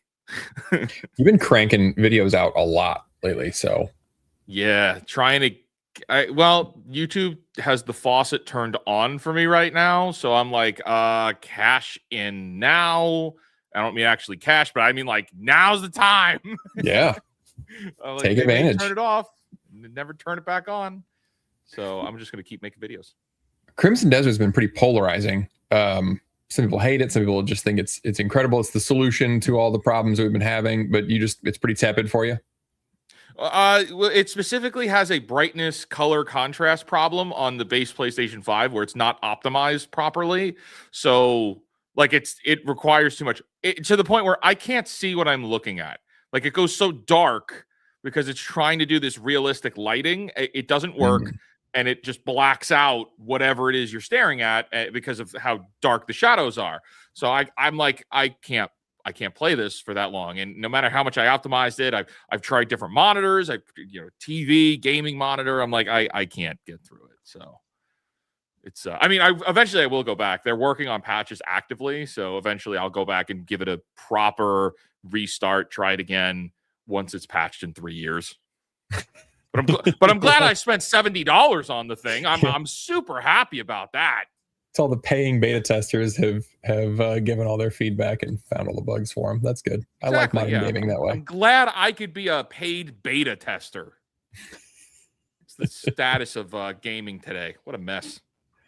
Yeah, it is. Unfortunately, I I've been pretty busy, so I have not been playing games that are super involved, kind of like Despot. Like I need something I can hop in and out of. And there's a game coming out this year that I'm just beyond excited about. It is the next game from Jonathan Blow called Order of the Sinking Star. And it's a puzzle game just like these other ones. So Jonathan Blow is this guy who owns Thekla Studios. And this was his first game, I think, big game called Braid. And this was a pretty simple one that came out a few years ago. It just is a, you have like a time travel mechanic. The flickering is not part of the game. That's just I don't know why OBS was just mad about it. But whenever you make a mistake, you can just reverse time anytime you want. And then all the puzzles revolve around that. So some of the levels will have things that are sort of green and they'll stay where you put them, even if you reverse time, or there'll be purple ones where you reverse time and then your little shadow guy will do stuff. So you kind of have to, the two of you have to solve a puzzle together, you and your shadow. And then about 7 or 8 years ago, Blow put out this game called The Witness, which is another puzzle game. And it is just these boxes that you're seeing right here. That is it. There's no plot to this game. It is just puzzles. And it'll take you about 40 or 50 hours of gameplay to get through all of them. And what's really cool about this and Blow's specialty is that there's very little text. Braid had text on screen because it was telling a story, but this one, there's only 2 bits of text. At the very beginning, it just tells you press X to see this cursor come up on screen. And then later it says pull a trigger to run. So you're not just walking around. But these little puzzle sections will be up and it will teach you the rules of the puzzles. Like that one, it was obviously separate the black and white ones. And in this one, you have to cover up these little black dots. And so it will slowly introduce these things and then combine them without explaining it to you, without giving you words on screen and instructions and all that sort of thing. And it's really, really neat. And so later this year, I'm really excited because he is going to be, I had way too much footage of this game because I just freaking love it. But later on this year, he's got this one coming out, which is Order of the Sinking Star. And it is based on a game. I keep forgetting the name of the game where you have to move blocks around to get your ball out of the thing. Santoku, maybe. I don't know. Anyway, it's based on that. But it's the game is supposed to have these 4 quadrants that'll each have their own little kind of story, and each of the characters here have some sort of thing, like this one can push stones, or one of them moves to the little mirror deals. But then in the center, once you've solved enough puzzles, you'll unlock those powers, and you'll combine the areas to start unlocking new stuff. And so what Blow does really well is he'll teach you some game mechanics and then start to combine them together in interesting ways, and you get to play around with it. He had this interview recently with Thomas Brush, who's an indie game developer, and he, toward the end of the interview, says this amazing thing about how video games are, the joy of video games is where they keep giving you new things to discover, and they keep giving you toys to play with. And just when you think you got it figured out, they introduce some sort of new thing, and you as the player realize, oh, I could use that. I could combine it with this thing I saw earlier, and you get this sense of discovery. That is what makes a game fun, and that's what he's really, really good at. So I'm so excited about that one right there. Order of the Sinking Star. Weird name, honestly. I hate to say that about him, but it's a very strange name. But yeah, I've just been playing his back catalog while I don't have a lot of time to game, and looking forward to that one. Can't wait. Cannot wait. Heck yeah, man. That looks awesome. Oh. And Kristin, she said she liked Mario 3. So yep. The year of our Lord 1992. It was outstanding. Oh, I like that segment. And again, if you guys haven't seen Wizard, he does like an indie spotlight thing in his videos. So that's a really cool deal. If you're tired of, if you're feeling kind of like Hollywood, like, oh my God, everything's just slop. Everything is just, AAA stuff. It's, it's not just Black Snape. It's Black fucking Samurais in an Assassin's Creed game. It's just, everything is nihilistic in Last of Us. And, Neil thinks he's a fucking enlightened, pretentious piece of shit. If you're tired of all of that and you want to check out some of these cool indie things that are trying new ideas, Wizard Spotlights us, and that's really cool. So as far as adaptations go, got some news a couple of days ago that we're going to be extending Lord of the Rings. Rings of Power was not enough punishment. The beatings will continue until morale improves, and we are going to get new Lord of the Rings. And I introduced that too harsh because I'm holding out a little bit of optimism. I don't know if you guys are, because Stephen Colbert is apparently one of the world's premier Lord of the Rings experts. Like, this guy he knows all of the stuff. He knows all the appendices. He knows all the names, the dates. Like, he is a walking encyclopedia of Tolkien's works. but but he's still Stephen Colbert, and he's really got into the culture war in the last couple of years. And I don't know if that's because it gets ratings or if that's because that's where his brain has gone. And so kind of like Greta Gerwig making Lion, the Witch, and the Wardrobe. I don't know how this is going to, I don't know how it's going. Well, she's actually making The Boy and His Horse, but I don't know how that's going to work. I don't know. Are you guys super pessimistic, or are you still on the fence with this one?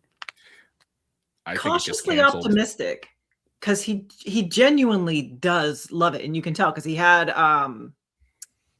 Pippin on there a couple of years ago, and you could tell he was holding himself back not to completely nerd out and just dominate the entire segment. So the enthusiasm and the love for the source material is there. Will that translate to the page and overcome the ideology? I don't know. Yeah. Yeah. I mean, that is my concern is the, that he might be, because well, and Wizard had a video today talking about this, how with Tolkien, he didn't seek out writing this Catholic story. He's not doing like Kevin Sorbo and, Night at the Museum of the Bible. That is a real thing that Sorbo is fucking working on. I don't know why we're doing this kind of thing, but Tolkien did not do that. He was a Catholic man, and it just sort of bled into the works. And my fear with Colbert is he is a raging leftist, and that might bleed in. Whether he sets out to do that or not, it might just get into the project in the same way that Tolkien's Catholicism did. And what's worse about this is that this is specifically meant, I mean, just watching that, if you didn't know, if you take us back in time before he does the Colbert show or the Late Show on CBS, and it's just like from the Colbert Report, and it, the old world when everything was like, it's okay, it's like we have differing opinions, but it's fine. Like, and if it was that guy taking over Lord of the Rings, and you watch the announcement video, you could be like, oh man, this might be good. But he specifically says in there that this is going to be faithful to the book, but he wants it to be faithful to the Peter Jackson films. That's dangerous. Rings of Power was very clear. It's like, this is our Lord of the Rings. We don't care about nothing else. This is ours. It exists on its own. No connection to your movies. Get your movies out of here. We're Amazon. If this is, and this is a prequel. So what Colbert is doing is meant to be part of the Fellowship. That could have dramatic ramifications, and so can the Hunt for Gollum that they're actually doing, which that's supposed to be 2 movies. Like, what are these could have extremely serious ramifications for the Peter Jackson trilogy, and it's a form of it's cash grabby. It's a form of desperation for Warner Brothers because they need to make movies in order to keep the licensing. So they're in desperation mode. They're also in desperation mode to keep making money. But I have this, I have a theory that after the merger is complete, because they haven't even begun writing this thing based on that video, right? They're just getting started. All they had pitched was an idea. So they sold an idea, and like now they're going to start writing it, which means we're years out from this thing getting done or seeing the light of day. This is actually a stupid announcement to make, because you've like your show's not over yet, dude.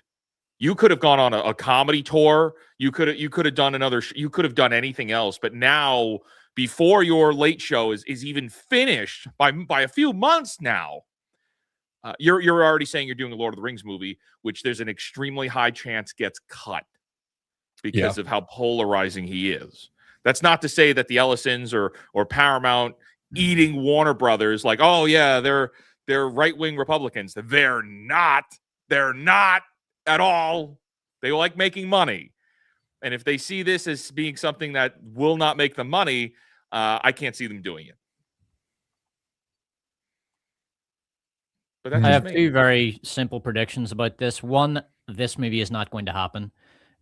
It's extraordinarily unlikely. The amount of movies that get announced that have some vaguely known figure involved, such and such is writing the script. Here's a fucking statistic. Let me see if I can get the actual statistic for you. Like, so I looked into this announcement while he's looking that up. I looked into the announcement, and some of it was going to be about Bombadil, and then some of it's like a prequel, and it's a prequel sequel Tom Bombadil mishmash that ends with the Barodins. It's a lot going on from what I've just the little that I looked up today. Like it sounds like it's about 5 different things. All right, it's so filling in a ton of stuff. I got the stat.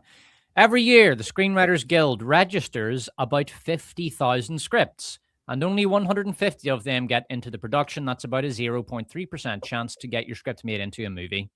Wow. So if you're telling me that Stephen Colbert is writing a Lord of the Rings movie, that means precisely 2 things: fuck and all. Okay. There's no money here yet. Maybe he's getting a small fee to write the thing from the rights holder. That's about it. I doubt very much when the script is finished and they bring it probably in some sort of script treatment form to the board or whoever it is who makes the big decisions about the money. They're just gonna give it a pass. They say, nah, it's all right. We're just gonna do The Hunt for Gollum 2. If that's a success, right? Or if The Hunt for Gollum is a failure, well, then they're just going to do a U-turn and figure something else out. We'll not go ahead with this whole Stephen Colbert thing because that's a little bit too attached to that direction we were going in with The Hunt for Gollum. So it's not going to get made. It's bullshit. Okay, it's just Hollywood bullshit. And if by some fucking miracle this movie does ever show up, it'll be terrible. It's going to be Samwise Gamgee's daughter as a girl boss, and the 3 old hobbits doddering around like idiots, thinking about how useless they always were the whole time. It'll just be, that sort of Last Jedi deconstructionist men, bad women, girl boss bollocks that you've been getting for years. And Stephen Colbert can't write anything but that because that's the world that he comes from. That's the world that he knows. That's the world that he lives in. There's no way you're going to end up with a good finished movie. It's never going to happen. And I doubt the movie will ever get greenlit in the first place. I don't know why they announced this. It's not going to get made. I mean, we may as well be sitting here talking about how, any one of Kathleen Kennedy's many announced movies were, going to go. The Ray movie. Let's talk about it. It's a waste of fucking time. This is bullshit. This is Hollywood bullshit, and it's not even worth talking about, in my opinion. It's just pure. It's content farming. That's all this is. It's just seed for content farmers. Are you telling me you don't want a movie where Samwise Gamgee's girl boss daughter finds there and back again, and then Sam has to explain Tom Bombadil? I don't want a new movie explaining the previous movies from a girl boss perspective. That is not my idea of a good time. Wow. I don't want to see old Gandalf regretting his decisions, or old Aragorn, lamenting how he actually was shitty the entire, I don't want to see any of that. I'm real tired of the hero deconstruction shit. So that would be the thing that I would be nervous about. But I wonder, well, to add, you bring up a good point. This might not get made. And part of it, I think, is because Rings of Power is failing so badly. And I'm afraid that these studios are going to think, oh, no one likes Lord of the Rings, so we shouldn't invest money in Lord of the Rings, because Rings of Power is, look how much money they spent, and they lost it all because nobody's watching that shit. And the same, you're absolutely right. The same thing, Wizard, you're right, that Gollum will be kind of a test case, or Despot, it'll be a test case to, how does this do? And then they'll decide, oh, Lord of the Rings is crap. No one wants it. And really what it is nobody wants half-assed, imagined fanfic crap like what Amazon is doing, or this, origin. Why the origin? What, I don't care what Gollum was doing between when he was a hobbit and when his story has been told. We don't have to keep exploring these origin stories and these in-betweens. That's not necessary. His purpose was served. It's becoming Star Wars. It's like, we don't fucking care what Obi-Wan Kenobi was doing before the first movie. We don't care what he was doing in the desert. Oh, we need an Obi-Wan Kenobi story, and we need a fucking Boba Fett story, and we need all these stories for all these fucking characters about parts of their life that no one actually gives a shit about. It's like, fuck me, do something else. And it got to the point where they didn't, and the franchise is dead. That's what's going to happen with Lord of the Rings. Rings of Power is on. They need to finish it. Right. Or otherwise they have to pay out, X amount of millions of dollars for the seasons they didn't do. When that is done, give it 2 years. When Rings of Power is completed, Amazon is going to abandon Lord of the Rings because they're done. They realize they can't make money on it. They don't know what to do. And Warner Brothers As long as there's they need something like this. They need to Hunt for Gollum to keep their license in check for a little while so that the Tolkien estate doesn't try to pull it back. But you give it 2 years after Rings of Power is done, and then everybody's forgotten about it, and you're going to see the Lord of the Rings trilogy remade as a show on a streaming network. That's what'll be next, because the movies aren't making money. We need to keep number must go up.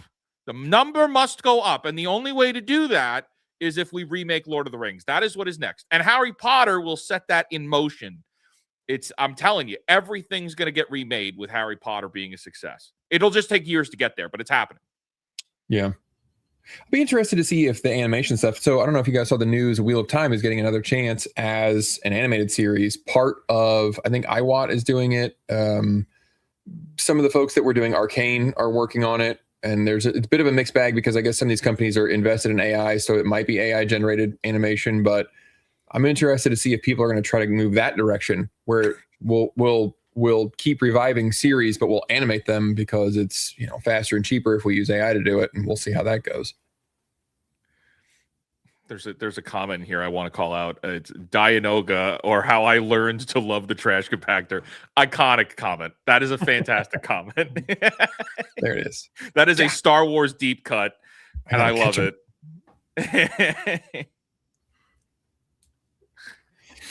Yeah, I see your point there. This might not get made, but I think it was just there for the headlines. But yeah, we shall see.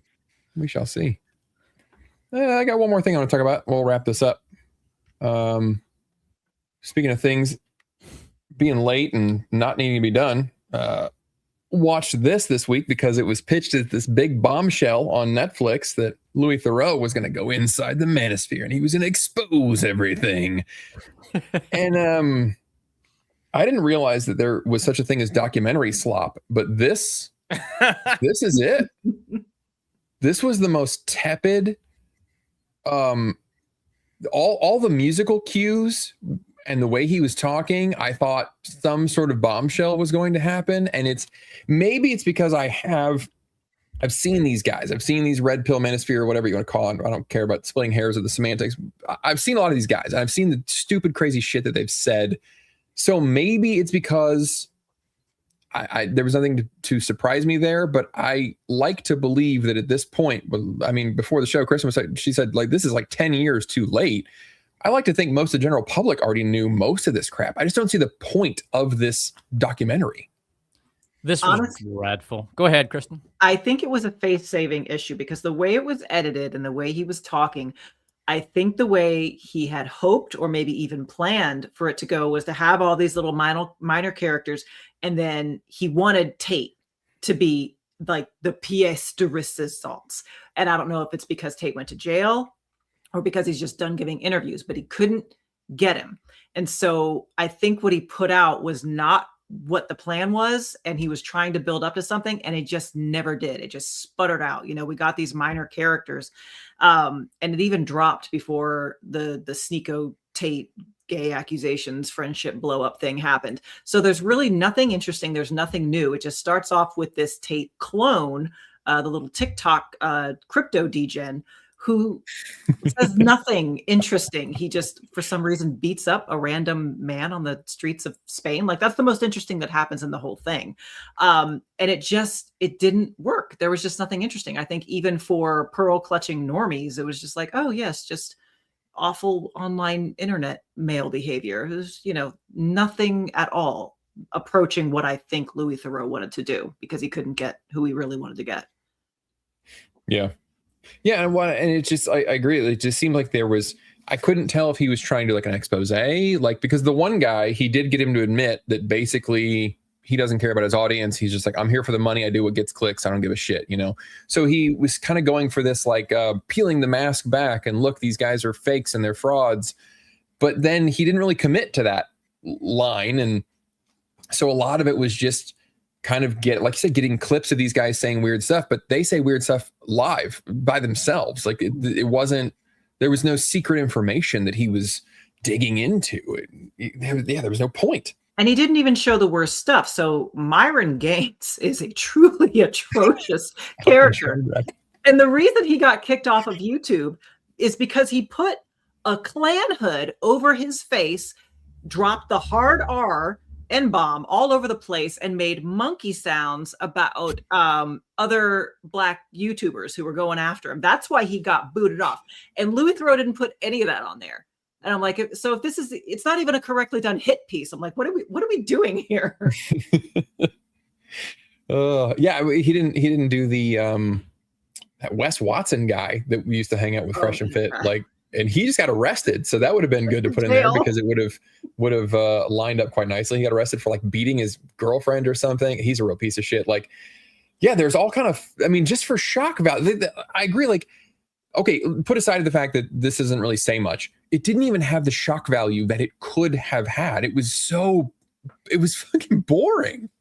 Yeah, that was what I got from this. It was so fucking boring. Like, if his intention was to sort of go after these guys and expose them, it's like, lad, you're about a good few years too late here. I mean, this whole Manosphere, no one calls it that anymore, but the whole red pill movement, its apex is gone. Like the Andrew Tate had a massive aura shatter last year when he fought some fucking reality TV star in a boxing match. The reality TV star can't box at all. Like, doesn't even know how to throw a punch correctly. He holds his hands at his fucking waistline, right? when he's in a box ring. He doesn't know anything. He has no technique. He's terrible. But he kicked Tate's ass because Tate went into the ring. Tate can't fight either. Tate won his belts, right? Here's an example of Tate's fighting prowess. He won his world championship kickboxing belt against a guy who had never fought. Okay, he fought for a fraud promotion that gave him a belt that he probably paid for in a fight that was probably rigged. Tate is a con man. He's not a fighter. He never was. He's not a real fighter.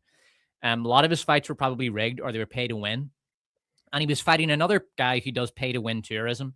If you're wondering what that is, so for example, I think in 2025, there were like 256 instances of Americans v. South Americans that took place in a particular region in Mexico. And in that region, of those 256 Americans, 256 of them won. Can you guess why? It's called win tourism. You basically pay a fee to a fraudulent promotion and they get you a boxing win. It's done for online clout or to pad for a boxer to pad his record so he can get more money for his next fight. Things like that. And the guy Tate was fighting had been doing this pay to win stuff. He'd had 4 or 5 pay to win fights in Mexico, and Tate still couldn't beat him.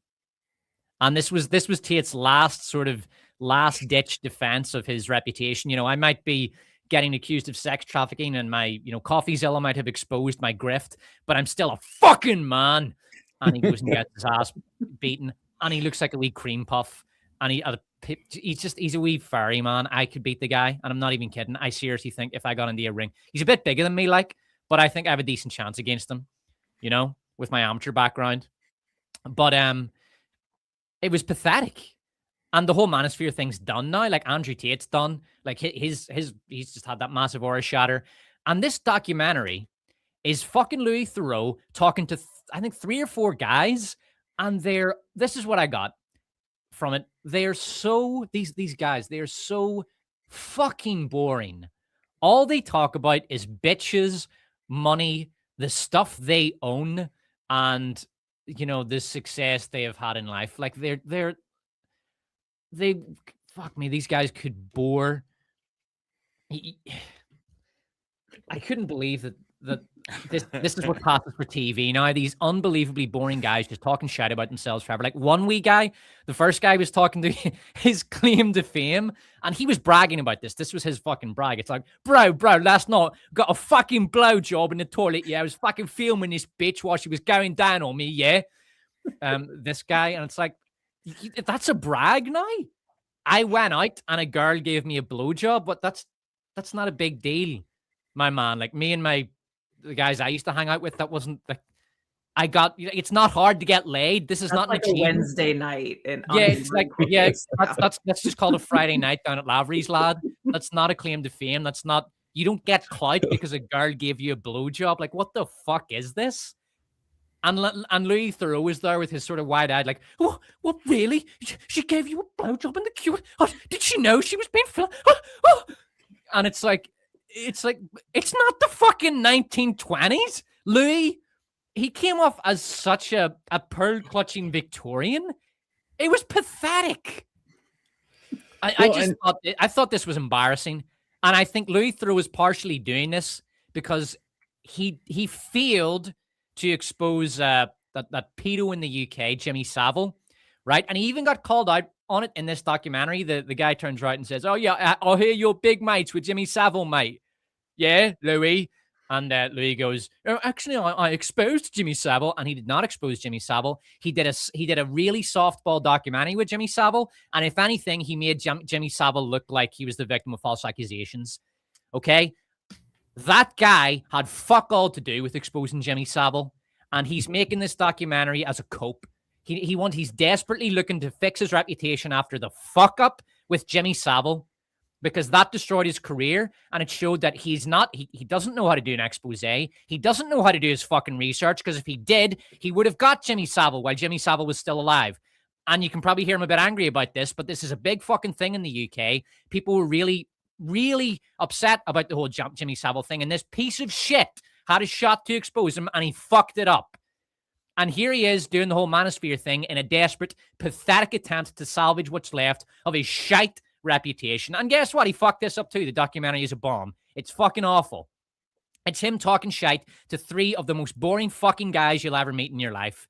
If anything, all this does is show that the Manosphere is nothing more than a bunch of pathetic fucking losers following these gurus, these McGurus, it doesn't matter what era of time you go back to. You go back to the 70s, you got your McGurus. You go to the 80s, you've got those fake martial artist gurus who are going to teach you how to kill a man with one shot. You go to the 90s, you've got your quick scammers. Your fucking guys who show up on those 30-minute ads on television teaching you how to get rich in 5 minutes. They appear in every era of culture. And in this era of culture, the snake oil salesmen are the Manosphere guys. They're all selling their bullshit NFTs and their shit coins and their Telegram groups, which are going to teach you all the trades that are going to make money. It's bollocks. It's this wanker Louis Theroux wasting his time with a bunch of snake oil salesmen. This thing was a waste of my fucking time. I'm glad that I didn't watch that and only listen to it while playing GTA 3. do you know what the, like, if you listen to Andrew Tate's stuff and they talk about like the real world and you got to join our Discord and do you know what the class is? Because I looked into it at one point just as a like I was doing it for content. It's just drop shipping. They teach you how to do Shopify drop shipping. And it's like, hey, you're going to need to put up $4,000 and then you need to put up another $12,000 for Facebook ads. What? We're doing 2012 Facebook ads marketing strategy? What? Are you serious? What? CoffeeZilla. CoffeeZilla did a brilliant Andrew Tate expose. It's a lot better than this piece of shit. And he goes over the grift that he goes over how Andrew Tate makes money. It's basically he charges guys like $50 to $100 a month for his piece for access to his website. And it's like Fake Wizard says, it's stuff like drop shipping. They teach drop shipping, which was a thing for about 5 minutes before even NFTs came in. That was one of the get rich quick things. Oh, bro, I fucking just made 9 G's today on my drop shipping account. I'm selling the account for 30 G's. The first motherfucker who hits me up is going to get the account. Hurry the fuck up, motherfucker. You know, it's that very 2018 drop shipping thing, and they're still teaching it on Andrew Tate's website. It's cringe and it's embarrassing. And do you know what he could have done something interesting here? He could have asked, why are young men gravitating toward these fucking loser McGurus? Why are they doing that? And if he had gone into it, he could have thought, well, hold on a minute here. Young men, very often, he did mention fatherlessness, but that was basically all he mentioned. But he also didn't look at the economic side of it. If you're a hardworking, ambitious young man in the West today, well, guess what? Fuck you. You're never going to own anything. It doesn't matter if you go into corporate because you're losing out to Shaniqua when that promotion comes around. There are no men's organizations or men's spaces left for you to try to improve your life in. Marriage is very often just turns out horribly for young guys today, and they lose everything because the divorce courts are against them. There is serious, like DEI is essentially just officially sanctioned discrimination against young men, very particularly young white men. So there are many reasons. Like, you could be a young, intelligent, well-educated young man, and the life you've got ahead of you is just serfdom. You're going to rent forever. You're never going to own a nice home, and you're going to work some shit job because you're not going to get promoted ever. And the company will fire you in a heartbeat, right? And you won't even talk to your landlord. Like, 40% of residential homes now, by 2030, 40% of residential homes in the US will be owned by private fucking equity. So your landlord won't even be a face you can talk to. It'll be some faceless corporation that just put your rent up. And if you won't pay for it, they got some slaves coming in from the third world who will. So that's the world that a lot of young men are entering. No fucking wonder they're going toward these McGurus. No wonder, because where else have they got to turn? It's pathetic. It's desperation, but still, this is what when you completely disenfranchise young guys and you create an economy that just shits all over them, this horrible boomer economy, then this is what you get. But no, Louis Theroux didn't want to do that. He just wanted to talk to some guy about the blowjob he got in a cubicle. This is embarrassing. Netflix should be embarrassed, because it's not about shining an actual light. It's not about actually pointing those things out, because that hurts them. Because Netflix and the people who finance this documentary participate in that economy. Exactly. And it's easier. And I mean, even just this picture here, this is not designed to, hey, here's what's going on in the world of men, and here's why they're falling for these grifting marketing traps. It's like, hey, we're going to villainize men because it's low-hanging fruit and everyone else is doing it. Let's make a quick buck. Netflix is going to pay us tons of money to go and villainize men. And it's everybody else is doing it, so why wouldn't we? It was never about actually identifying what a real problem is. This is propaganda. That's all this is. Yeah. Well, and the sad thing is that he gives lip service to it. In the last 120 seconds, I think he barely mentioned, oh, well, there must be some reason why men are watching these guys. And then that was it. And then credits. So he says it right at the end, and that's all. So that way he can claim, well, I did ask the question, but yeah, the documentary is nothing. I'm not surprised that the Saffold thing was so weak, because all of the questions in this, I mean, how can you call yourself an interviewer or a documentarian or whatever when you're interviewing somebody and they say something crazy and you just say something like, well, why don't you just try to be a good person? I mean, maybe you should just be a good person. That's what you should do. That was one of his questions. What the fuck is that? That's not an interview. Barbara Walters would never. And so, yeah, it's weak ass softball questions like that. And these guys just talk over him, and he goes, well, I just disagree. I don't think that's right. And that's it. That's his only pushback. That's his only angle. It's just, it was nothing. It was a complete nothing burger. And and the sad thing is, like, this should have been a YouTube video. I mean, this is the kind of thing that you would just do. This is like a reaction. This is all this video or this documentary really was just something that I might do of just, I saw a headline, it sucks, I'm going to make a video, I'm reacting, it sucks, look at how stupid this is, which I have done. That's what he did, but he called it a documentary, and it lent some sort of gravitas, but there is none. There's no substance to this at all. Well, and he actually does that a couple of times. He tries to distinguish, what he's doing from, the lower content creators. Like he chastises little HS Tiki-Talkie. Why did he name that? He's like, oh, don't talk to the camera and pretend the cameras aren't there. You don't do that in a real documentary, like trying to, little bro him. But it's like, what you're doing is not different from what YouTubers do at all, at least in this particular instance. Yeah, it was sad. Thanks, I thought it was gonna be fun. Yeah, you're right. It's Netflix. What can you really expect?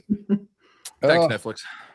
Last thing for the night is a trend that I'm afraid is going to keep. I don't know, because of the Epstein thing, because of the Trump thing. I'm really afraid this trend is going to grow. I was surfing Instagram one day, and I saw an ad for this show that's coming to AMC next month called The Audacity.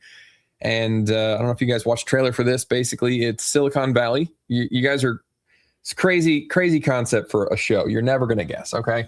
Silicon Valley, and it's a bunch of rich CEOs of these startups, and they're really shitty people.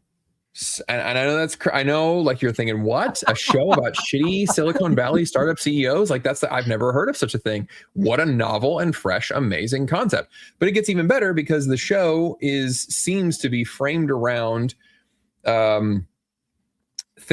These people are all seeing therapists because they know they're shitty people, and they just want to talk about their issues. So most of the show seems to be in the therapy office, and then we will be preached at the audience through these two female therapists. I think the gal in the gray suit in the bottom left, the gal in the maroon shirt there in the upper left. They're gonna basically talk to each other and say how shitty these people are, and then we're gonna see them doing obnoxious, unethical, ridiculous things because they're rich and they don't care. So the salt burnification, the menuification, apparently it's just, I thought it was dead, but apparently it's not. Did you guys watch this? Did you watch this trailer? I watched it. It just looks like Silicon Valley core slop. I got a little bit of rich people bad, but I think it's more like a sort of cartoonish exaggeration of Silicon Valley culture. And that's essentially, like, your elevator pitch was perfect. Hey guys, it's going to be about Silicon Valley rich people, but they're all shitty. That's essentially the show. Yeah. If you want to watch a really great show about that kind of Silicon Valley culture, watch The Dropout. It's about Elizabeth Holmes, who was the Theranos fraudster. Like, she was the CEO of Theranos, and sorry, excuse me, I had something caught in my throat there. Yeah, so you want to watch the Dropout? It's about that crazy lady who put on that really deep voice, and but the Audacity. Yeah, Greg, I can't say I'm very optimistic about the Audacity. Not at all. Yeah. Do you guys think this is going to be?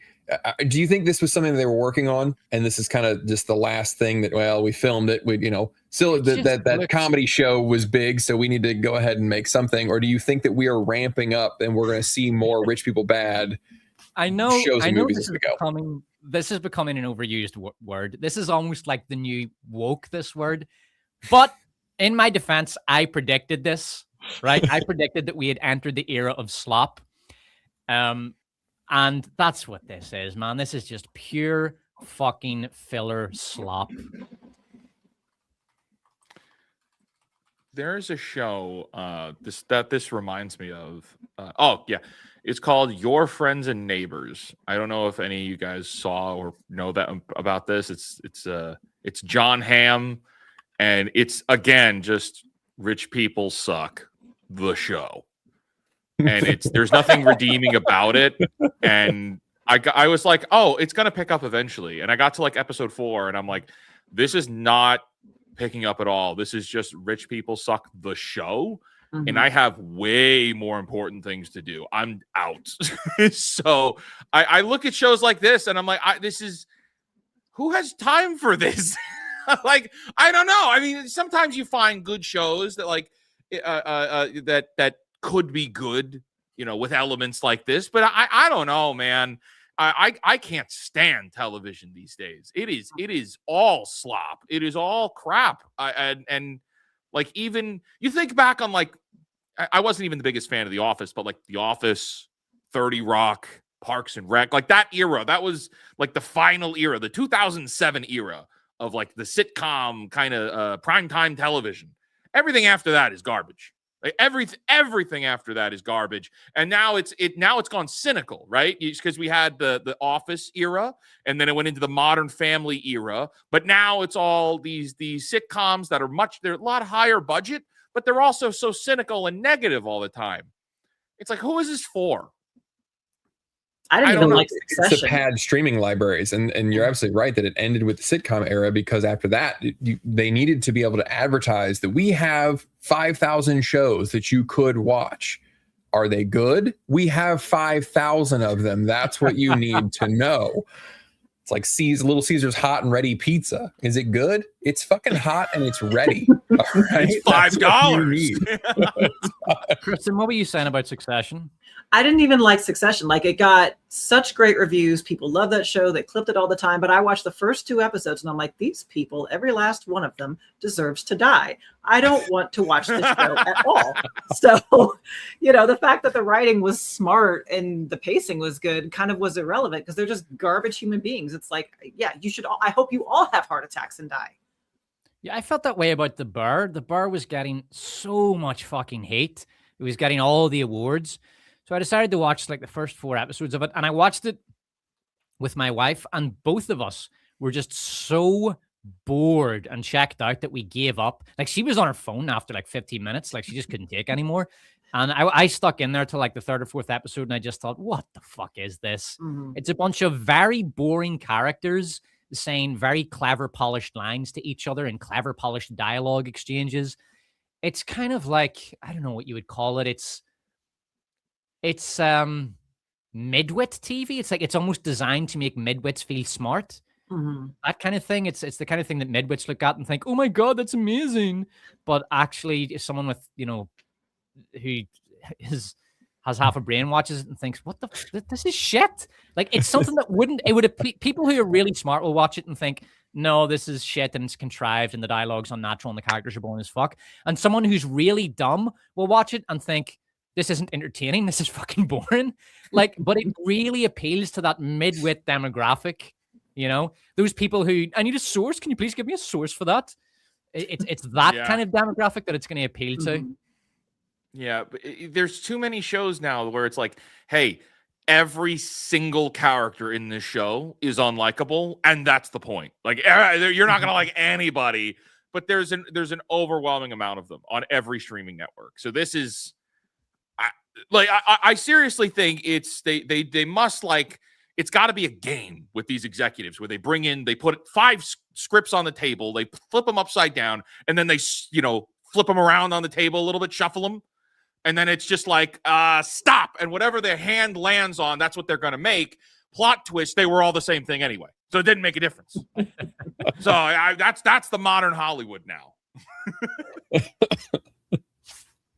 I looked up Friends and Neighbors, and immediately it's being described as a dark comedy, which is already red flags for me because I've not seen anything in the last decade that's been described as a dark comedy that was anything other than just sad and nihilistic. But every now and then there's some slapstick. So I don't know. It's supposed to be like they want to go for gallows humor. That's what they mean by dark comedy, but it doesn't work. They're just sad and bitter, and it sucks. I got 4 episodes in. I'm like, I'm done. Nope. This is just the bad. It's badness, like not bad, badness.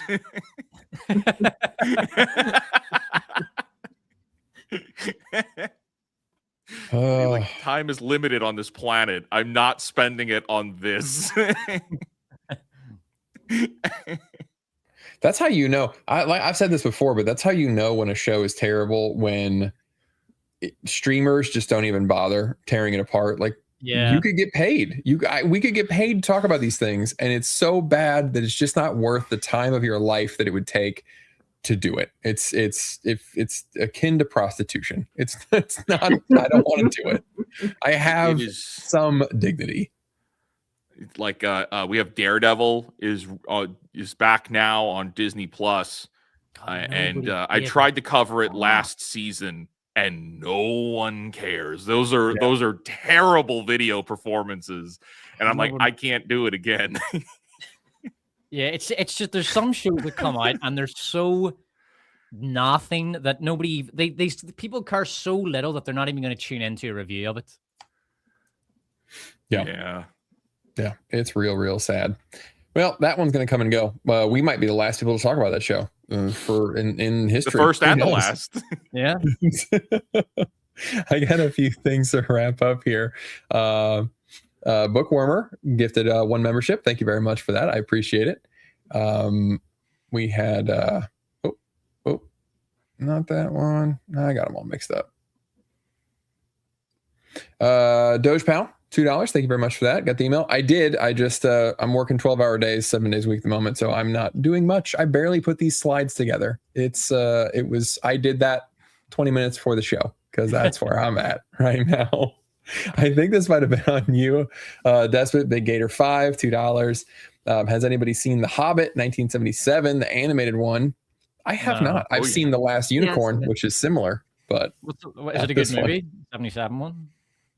I watched it in my 6th grade class. I remember enjoying it. Everyone in the class enjoyed it.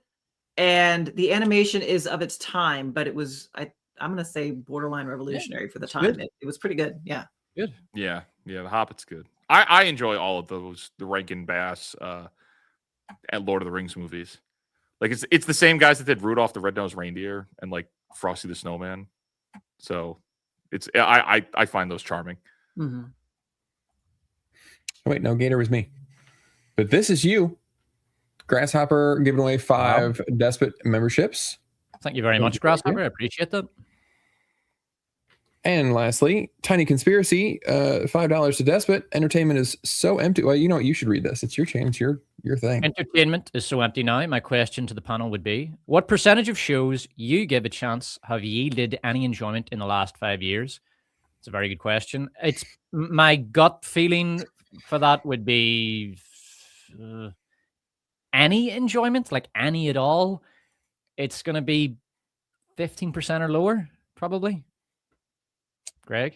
Yeah, I mean, it wouldn't even be some that I've given the chance. I think I've had a higher number, but only because I'll take recommended. I see them in the comments and stuff, and if one gets enough comments, like Freerin was one that people just would not stop talking about the show. And I'm like, all right, cool, I'll watch it. I got to see what the hubbub is. I loved it.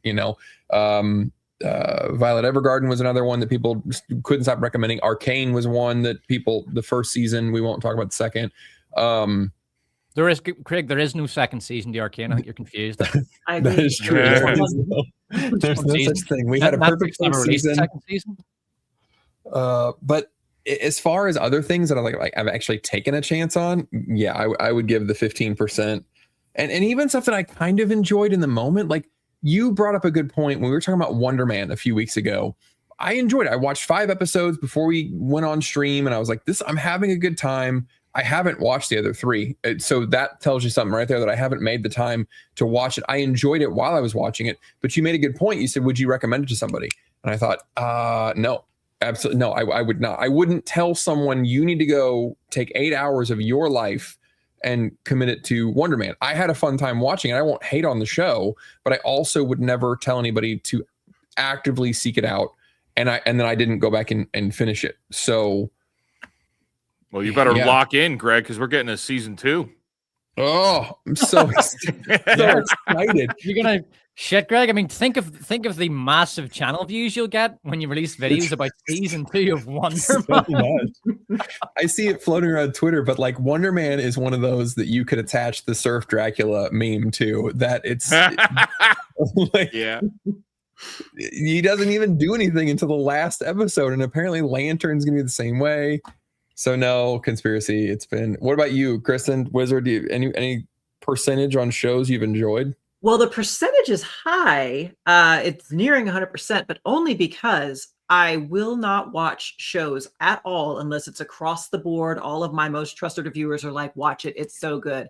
Like, so the ones that I really, really enjoyed was like Blue-Eyed Samurai. I only watched that because Drinker and everybody else was like, yes, watch it. It's not what you think it is. Watch it. So unless I get that full-throated endorsement, I will not watch any show. I'll take a chance on a movie because that's 2 hours. Fine. Fair enough. Yeah. I will not even start a show unless I think there's a 90% chance that I'll like it. So the percentage is high, but the percentage of what comes out versus what I watch is really low. I really liked One Piece season 2. I enjoyed it.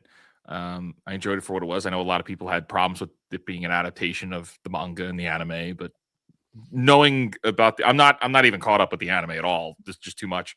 But I've caught up. I've seen up to that, and I enjoyed it. No, there's a lot on that's on right now that is just not good. So I'm in the single digits of percentage watched versus what I actually like. Like Well, any of you guys give reviews? Not- I did a video review. I liked it a lot. Bombed, didn't it? Bombed? Like in terms of views? No, it actually did really good. Your video? Oh no, the One Piece video did well, and the show did pretty good too. No, I wouldn't. Like if I touched One Piece, I guarantee like 6 people would watch it. I just get that sense from it. Also, it's and this is just well known throughout YouTube. Positive reviews do much worse. Although I will be doing a very positive review in my April 1st video, so watch out for that. It is Tron Ares. Man, my interest is so damn peaked. Despot followed up on the email comment. Just wanted to keep me informed. I appreciate that very much. I had one more from Writers again. Hollywood is dead. Just watch anime instead. And Writers is right there. I mean, hell, last year Hollywood is being like even in dollars getting beaten. Demon Hunter, something Fortress of something. I can't remember the name, the full time. But the Demon Hunter movie came out. I mean, destroyed most of the movies that came out last year. And then not to mention that Nijao 2 that made like $2 billion or something. It's just unheard of amounts of money. No, it's taken over. It's taken over. And having watched dip my toes in a little bit, I can see why, because they're either sincere, where a lot of Western stuff is wanting to still be ironic and ridiculous, or when they're not super sincere, they're still campy. Campy is something that I'm starting to realize is what we're missing. Western entertainment is really bad at doing campy because they either do the meta aware, like we're being campy, but we know it's dumb, and so just so you know, we're cool. No, we're looking right down the barrel of the camera and winking at you every time we do it. Yeah, and the Eastern stuff is really good at just the whimsy and the camp, and I think people are enjoying Greg, that. Kristin has got to take off, so I think we should probably wrap things up anyway. Yeah, we should. I got to get to bed anyway. Well, Kristin, Wizard, thank you guys so much for stopping by. Appreciate you. Appreciate your thoughts. Make sure to check out Kristin and Wizard. Kristin does really interesting interviews with authors. And Wizard does a whole plethora of stuff these days: movies, shows, video games, and propping up the indie folks. Despot has got our appetites whetted for his April 1st video, so I'm very excited. We'll have a couple of days, and then I've got a boring one about books this week. So thank you guys very much for joining us, and we'll see you next time on the Dagos show, or the Gods, or whatever we come up with. Good night, everybody. Thanks for listening.